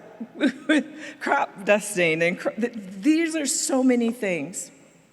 And the reason why I bring that up, because I want to share with you my passions. So there are exploration and education. You heard about 100-Year Starship, which I was proud to lead. It was seed funded to make sure we had the capabilities for human interstellar flight in the next 100 years. And the name of the title of the proposal that won the DARPA seed funding grant was An Inclusive, Audacious Journey, Transform Life Here on Earth and Beyond. And the reason why I talk about it, because this isn't just about the exploration, this is about what does it do to our world. And one of the main things that we do with 100-Year Starship is, yes, we include other people, but we also include teachers. And in fact, the very first thing I did when I left NASA was to start, I'm not sure if that's like the Oscars getting you off the stage, but I'm just gonna take it that there's an engine going on off there. But the first thing I did was to start an international science camp called The Earth We Share. And that camp was really about making sure that students built critical thinking and problem-solving skill. Because here's the thing, remember when I said around the world, people are excited about the sky? They're also excited about science. Students love science. Right out the chute, they're trying to discover things about the world. They're picking up the bugs, the snails, all those things that we don't want to touch. They want to know what they're about. And so when folks say what's happening with students in schools, in education, it's not about the students, it's about us. There's a wealth of potential in every child, in every person, and even all of us as we grow older. But a Yoruba proverb says, even the sharpest blade can't cut its own handle. It doesn't matter how much potential you have. It doesn't matter how smart you are. It's without the teachers who help us, without the parents, without access, we wouldn't do it. So I really want to acknowledge the work of the National Aviation Hall of Fame and its educational piece. I want to acknowledge that because it's often forgotten. I know we do lip service to it. And a lot of times people think education in STEM, they put kids in front of a screen and they show them pictures in their STEM education. But education requires more than that. To accomplish things, it requires what I call the 3 E's: exposure, experience, and expectation.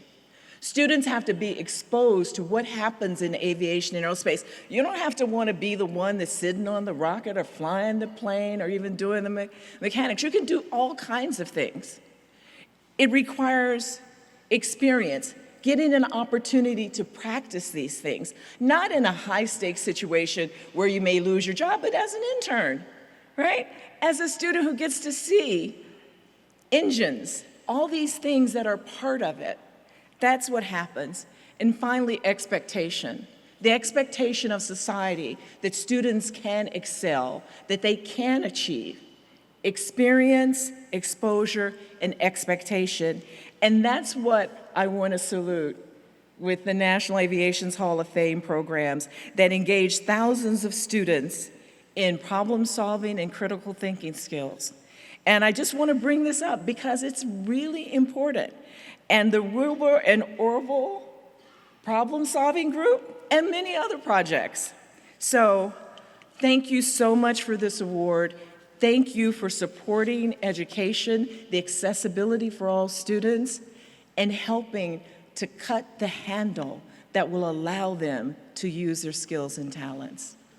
Thank you.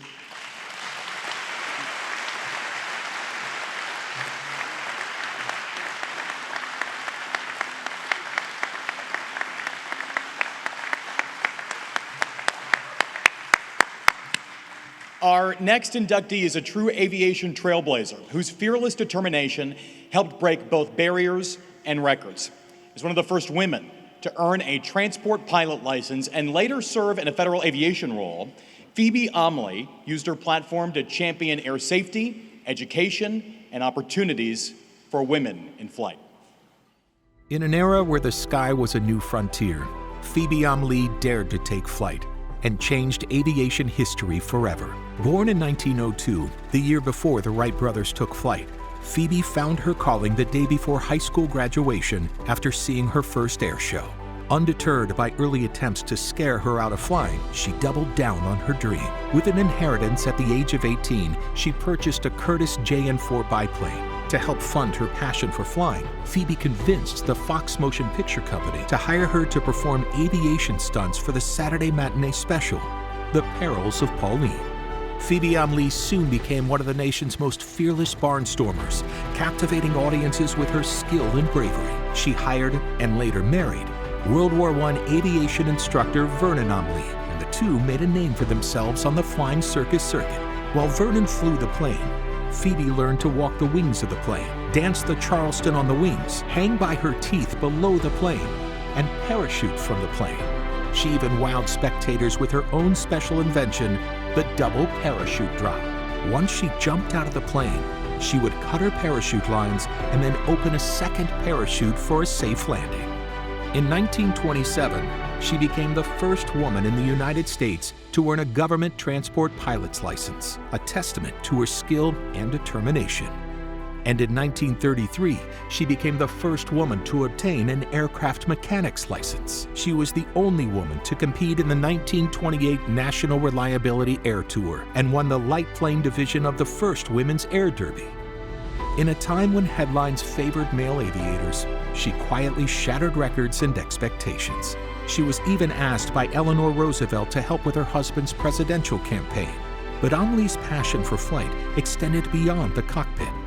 In 1933, newly elected President Franklin D. Roosevelt appointed Phoebe Omley as the first female special advisor for air intelligence to the National Advisory Committee for Aeronautics, NASA's predecessor. In this role, she served as a liaison between NACA and the Bureau of Air Commerce, what we know today as the FAA. Omley launched a national air marking system and hired women pilots to run it. She helped design the civilian pilot training program, laying the groundwork for pilot schools nationwide, including one at Tuskegee. From barnstormer to policy pioneer, Phoebe Omley used the sky not only as a stage, but as a platform for change. Her legacy lives on in the countless pilots she inspired and the sky she helped make accessible to all. And tonight, we continue her legacy and proudly welcome Phoebe Omlee into the National Aviation Hall of Fame.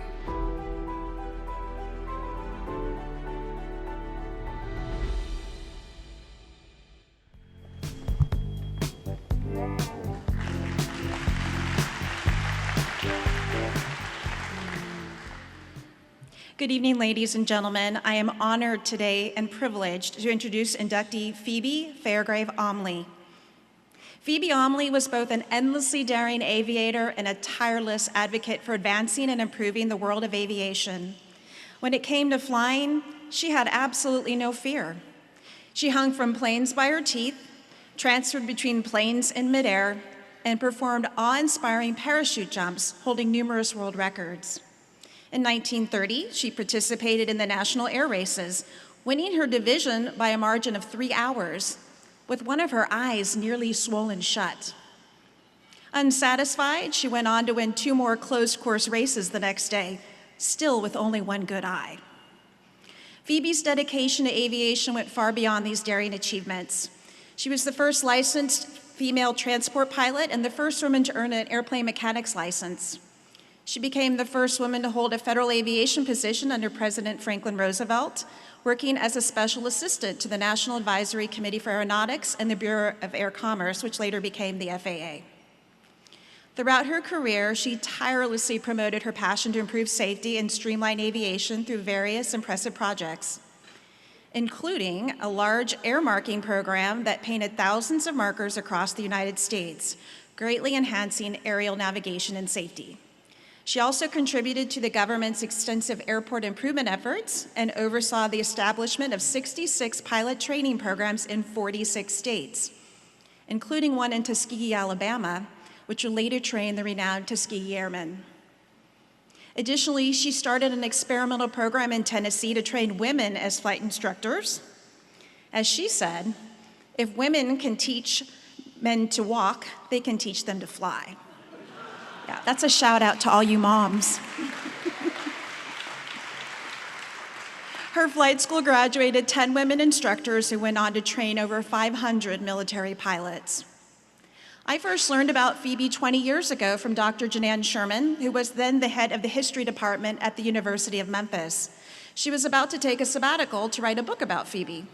When I asked who she was astonished. I'd been a pilot for over 20 years at that time, and I'd never heard of Phoebe. Who was she? This induction will assure that everyone knows Phoebe, and she will not be forgotten.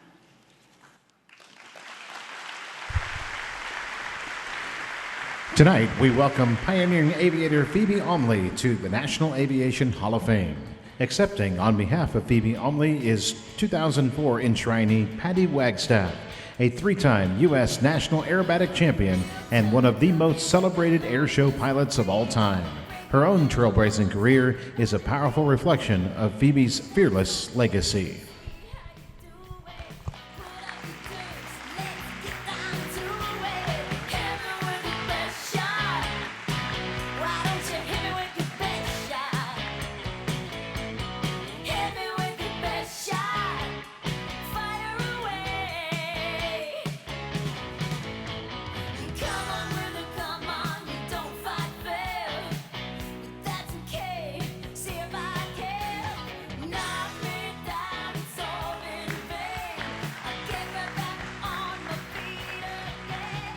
Good evening, everyone. It's a privilege to accept the honor of induction into the National Aviation Hall of Fame on behalf of Phoebe Omlee. And I have no doubt that if Phoebe were here tonight, she'd be very honored to be recognized for her accomplishments in the field that she loved above all else. And thank you, John Golia, for leading into this and mentioning Phoebe. That was really very cool. Thank you. So Phoebe was, I didn't really know all these things. I knew her name and I knew she was amazing, but she's really, really, really impressive. It really wasn't enough for her to fly. When she was in the air, she was at heart a performer. People loved her flying and her stunts, and she was really undeterred by the inherent dangers, especially back in her day. Not even after crashing into an electric fence during a parachute drop gone wrong, made her reconsider her chosen path in life. I know people like that. And the day after her accident, covered in bandages and with her arms strapped to her side, she went right back to performing. I know people like that too. And I get it. Performing is a calling, and it's our job to entertain the spectators and hopefully walk away with a paycheck. Yeah. Phoebe dared to step into a world where women were neither expected nor encouraged to go. She believed aviation was a place where women could carve out their own future, though, often saying it was a field where women have the same opportunities as men. And as I like to say, it's like the airplane doesn't know the difference who's in the cockpit. Now, that wasn't always the reality, of course, for many women in aviation, but Phoebe had the gift, the grit, the determination, and the courage to push until it could be. And she worked hard, not just to improve aviation as a whole, but to open doors for the women who would come after her. She was a charter member of the 99s, and while at the Tennessee Bureau of Aeronautics, she even built a program during World War II to specifically train women as flight instructors. Phoebe Omley's passion for aviation and her relentless drive to share it reminds us not only to chase our own dreams with courage, but to lift others up along the way. I have no doubt that her story will continue to inspire future generations from her place in the National Aviation Hall of Fame. And let's never forget her legacy. It's not just history. It's a challenge to all of us to keep pushing the boundaries of what's possible. So thank you, and thank you for honoring Phoebe.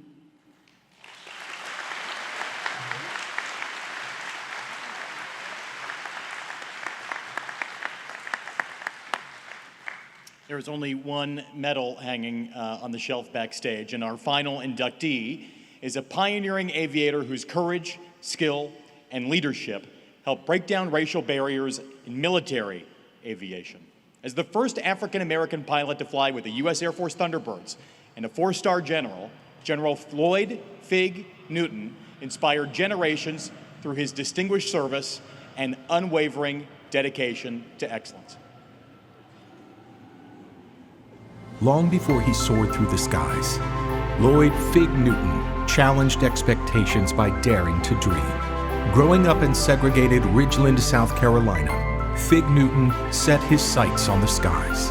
Through dedication and determination, he earned his commission through AFROTC at Tennessee State University. And after pilot training, he took to the air in 1967 as an Air Force pilot. But it was in 1974 that Newton turned his dream into history, becoming the first African-American pilot to fly with the U.S. Air Force Thunderbirds, the Air Force's elite flight demonstration team.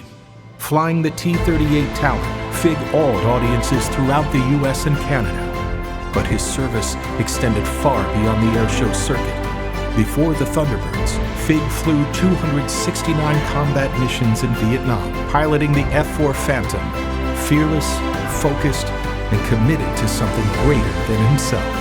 His Air Force career spanned 34 and a half years, rising to the rank of four-star general. Newton commanded Air Education and Training Command, shaping generations of Air Force airmen, passing on his legacy to the next generation. He served in every echelon of command, including senior Pentagon roles, where his unwavering leadership helped guide the future of military aviation. In the year 2000, Fig joined Pratt & Whitney Military Engines as Vice President of Business Development. He served as director on many boards, including L3 Harris Technologies, where he played a key role in advancing innovations in global aerospace and defense. Newton spent his career paving the way for others, guiding young Americans, promoting equity, justice, and inclusion, while demonstrating that talent and integrity have no boundaries. In 2005, he was appointed by President George W. Bush to serve as a commissioner on the 2005 Base Closure Commission. In 2008, he was appointed by President Barack Obama to serve as commissioner for the White House Fellows Program. Among General Newton's many honors are the Distinguished Flying Cross and the Legion of Merit. In 2018, he was awarded the prestigious Wright Brothers Memorial Trophy. But his true legacy lies in the lives he continues to inspire.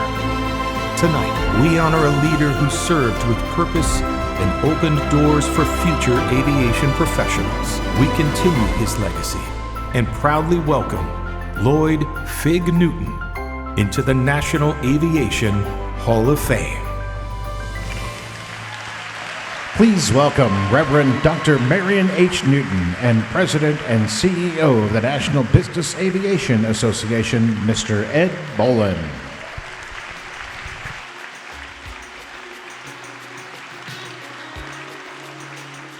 Thank you very much. I hope that was for us and not Lloyd. Yes, my name is Marion Newton. I'm the brother of Lloyd Fig Newton.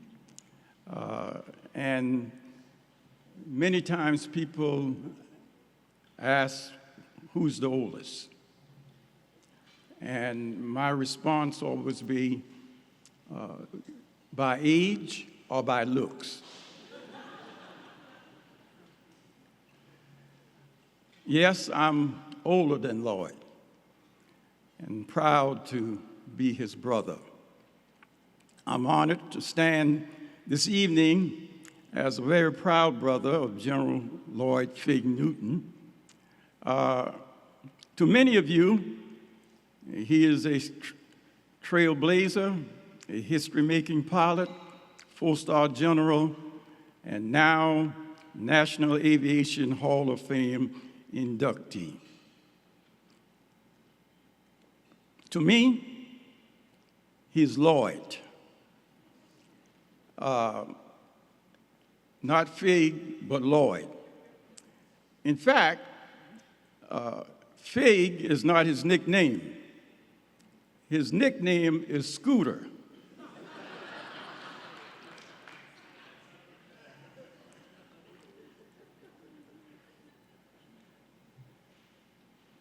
Lloyd and I, our family, was raised on a farm, a plantation, let's say, a plantation where we had a great life. I've been asked to say a few things about Lloyd, things that happened that you may not know. On that plantation, Lloyd was a great hunter. He started off with a slingshot. And some of you all may not know what that is. All right? That's a piece of wood with elastic on it, and that's how he used to kill birds. And then he was promoted to a .22 rifle. You all know what that is? Okay.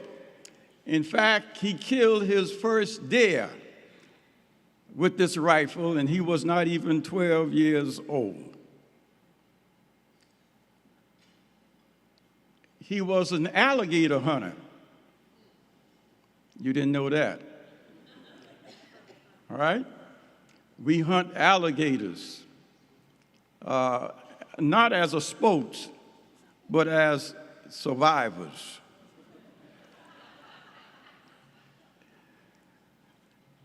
I didn't trust him with the rifle in killing the alligator. I gave him the stick, I took the gun.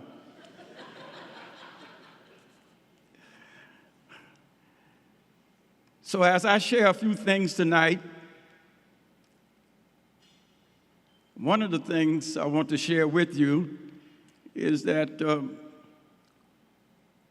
the very first decision that Lloyd made was before he was born.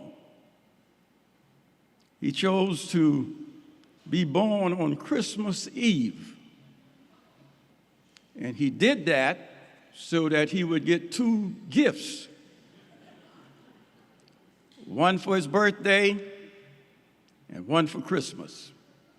Very smart guy. Back in those days, babies were not born in hospitals.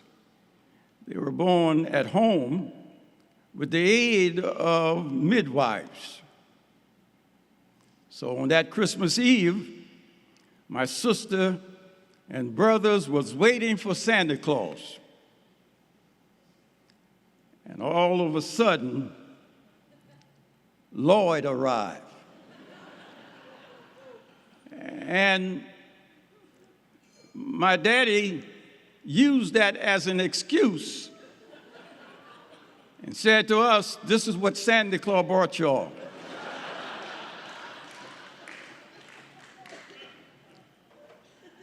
And we were in the other room, and all of a sudden we heard some crying. Lloyd was crying. And I said to the others, "You think he did something wrong already?" Come to find out, that was the first spanking he got from the midwife. From those early days, Lloyd's path took him far and high. He flew 269 combat missions in Vietnam and served 4 years with the Thunderbirds as a pilot and kept a spotless flying record. No wrecks, not even a scratch, no speeding tickets. That was in the air.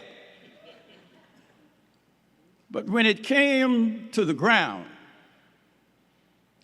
when it came to driving an automobile, his record was not quite as perfect. He had a few wrecks. He ran into the back of a car because he was driving too close. When he was flying with the Thunderbirds, he would come to Shaw Air Force Base, and he would be flying close to the plane in front of him. And I would be saying, "Lord, I hope this boy does not wreck."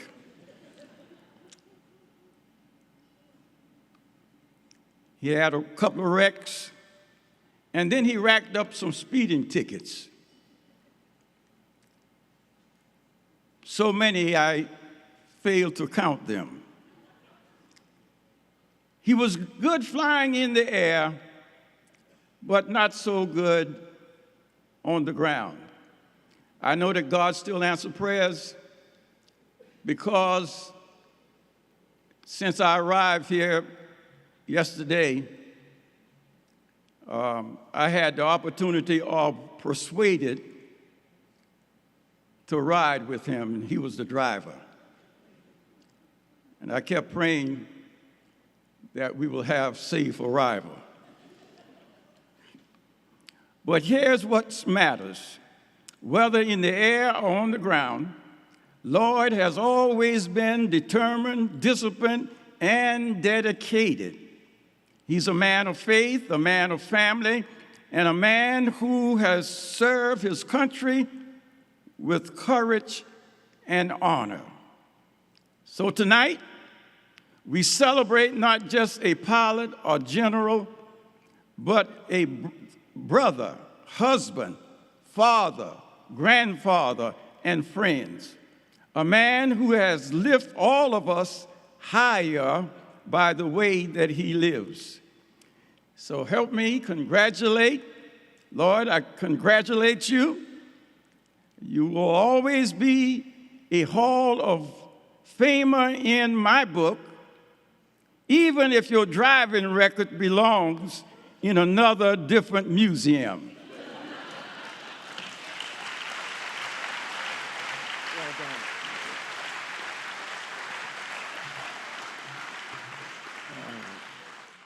Well, Marion, I hope it's okay with you. I'm going to refer to your scooter as General Lloyd Fig Newton. You know, there is a portrait of Fig Newton in the San Diego Air and Space Museum. It's not far from where Ryan Aircraft Company built the Spirit of St. Louis. If you go to the main terminal at the St. Louis International Airport, you'll see a mural of Fig Newton.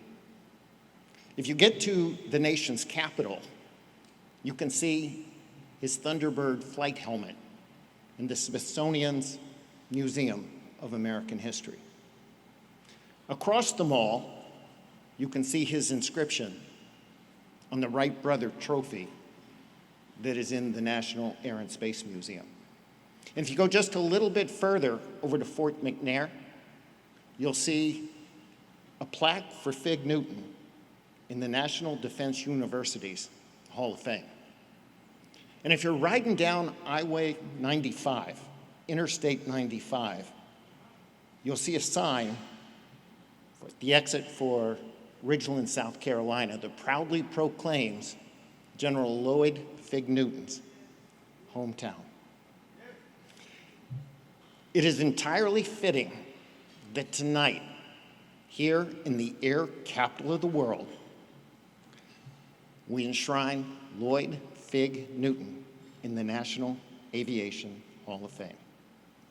Fig Newton, as all of you know, is revered. He's revered for his honor, for his patriotism, for his leadership, for his humility, and for his grace.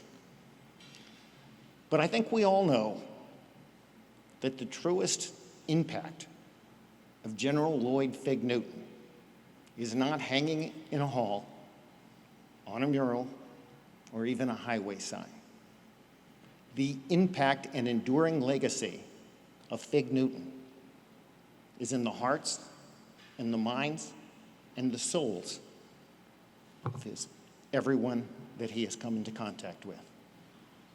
All of the airmen he has served with and commanded, all of the audiences that he's addressed, everyone who has read his biography, all of us who are blessed to know him, his family, his friends, his co-workers, and perhaps most importantly, all of the students at the Polaris Tech Charter School in Ridgeland, South Carolina.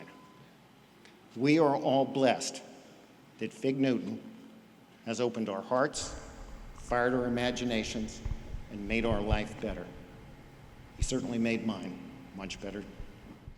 Please welcome Lloyd Fig Newton. Tonight, we welcome U.S. Thunderbird pilot and industry leader, General Lloyd W. Fig Newton, into the National Aviation Hall of Fame.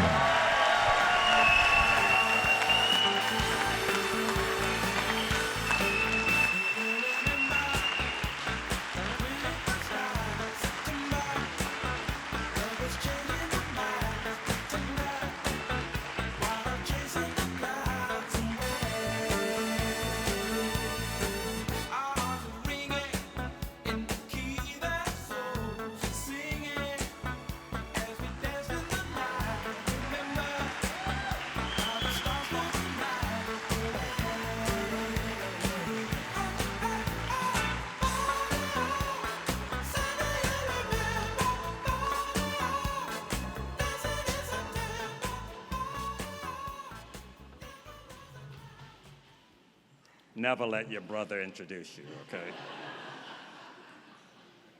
Let me say thank you to Maren and Ed and for that incredible introduction. It's far beyond what I expected that my brother was going to be saying about me.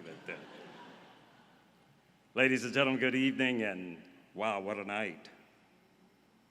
This is the Oscars of aviation and the Super Bowl of aerospace. An incredible evening. I can tell you this is a proud and humbling moment for me personally and for the Newton family to stand here on this stage where other Hall of Famers have stood, giants and icons in aviation and aerospace, is something far beyond my wildest imagination. First, let me take a moment to thank the National Aviation Hall of Fame and the board for this extraordinary honor that I'm receiving tonight.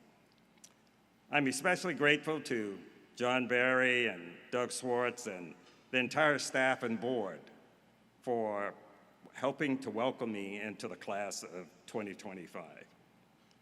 And to my fellow enshrinees, congratulations. Your contribution to aviation and aerospace is nothing short of extraordinary. And I'm absolutely honored to be in your company.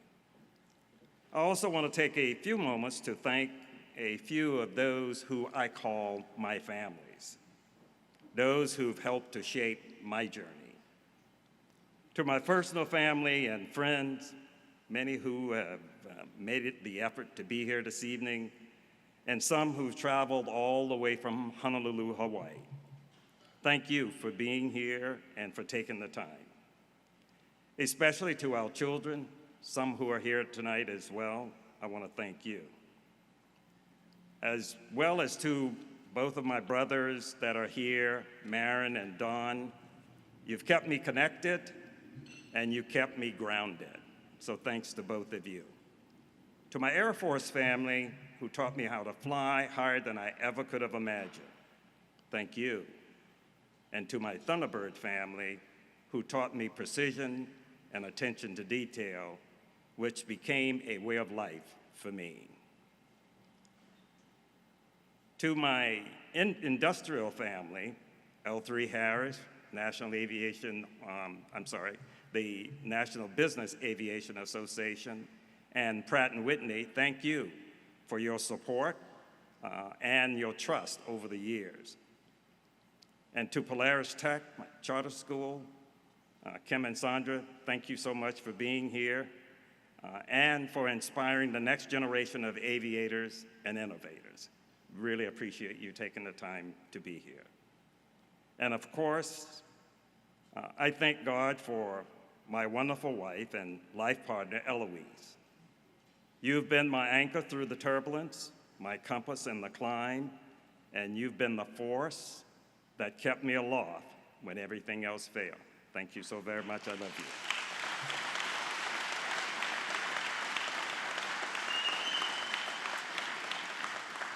Now let me take you back for a few moments. You see, no one ever imagined this little boy from a little farm in South Carolina could one day join the ranks of these legends that has graced this stage and stages like this. Names like Neil Armstrong, Charlie Bolden, Ron Fogelman, Fred Gregory, Charlie Dukes, Chuck Yeager, and now Mae Jemison. All of these folks have been my heroes and folks I've looked up to for a long, long period of time. I would say they're probably your heroes as well. You see, I grew up in the pre-civil rights South, one of 10 children, and it wasn't easy, especially for my parents. They worked hard just to keep clothes on our backs and food on the table. Yet, they held fast to 3 unshakable beliefs: work hard, treat all people with respect and kindness, and keep your children in school. Those lessons became my wings. Of course, I had help every step along the way. High school teachers who saw something in me, college professors who pushed me harder and harder, Air Force leaders who helped to open doors I didn't even know existed.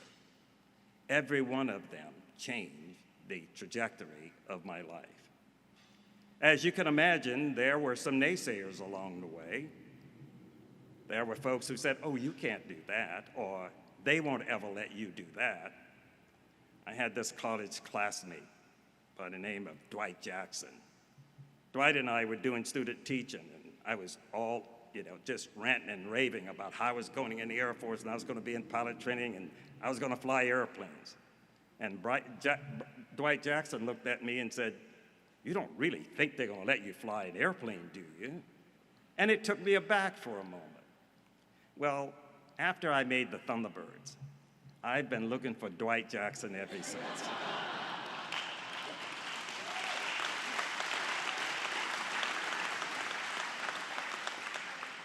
Not only did they let me fly the airplane, they had my name right up on the side of it.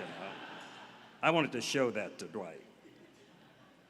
So, it is hard to imagine by myself and my family that, again, I would be standing on this stage.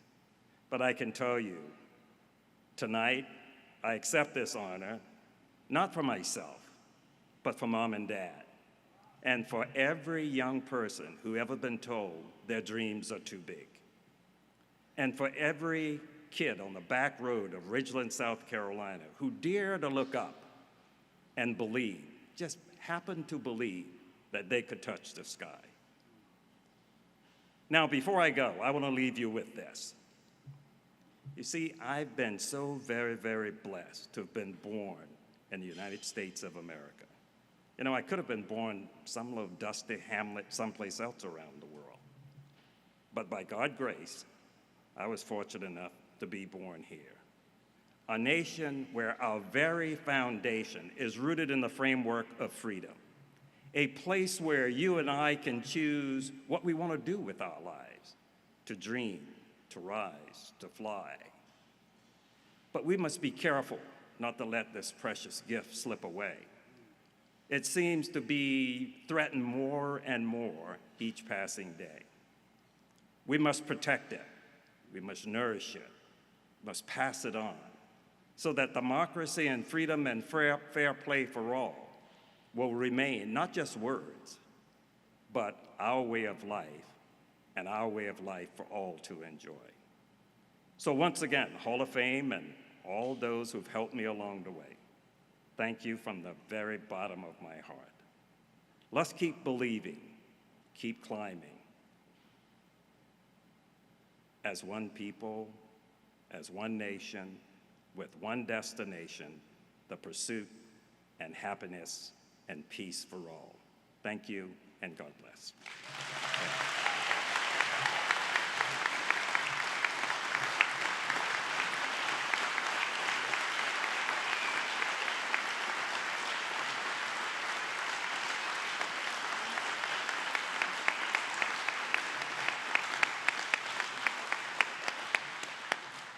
This has clearly been an extraordinary evening, and tonight we've celebrated stories of courage, innovation, and dedication, reminders of how aviation continues to shape our world and inspire generations to come.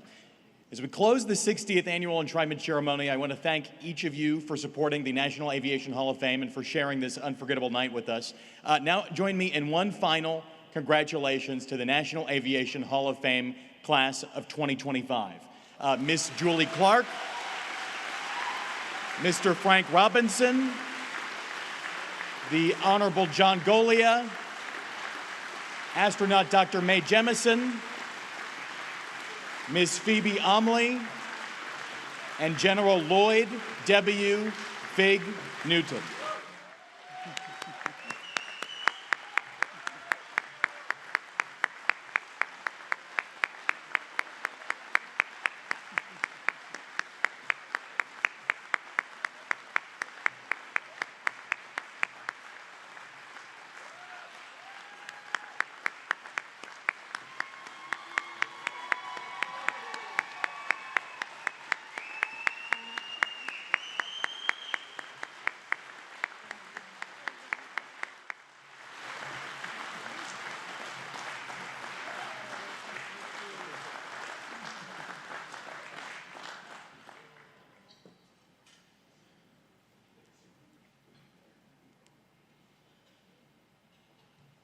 Congratulations to this distinguished class.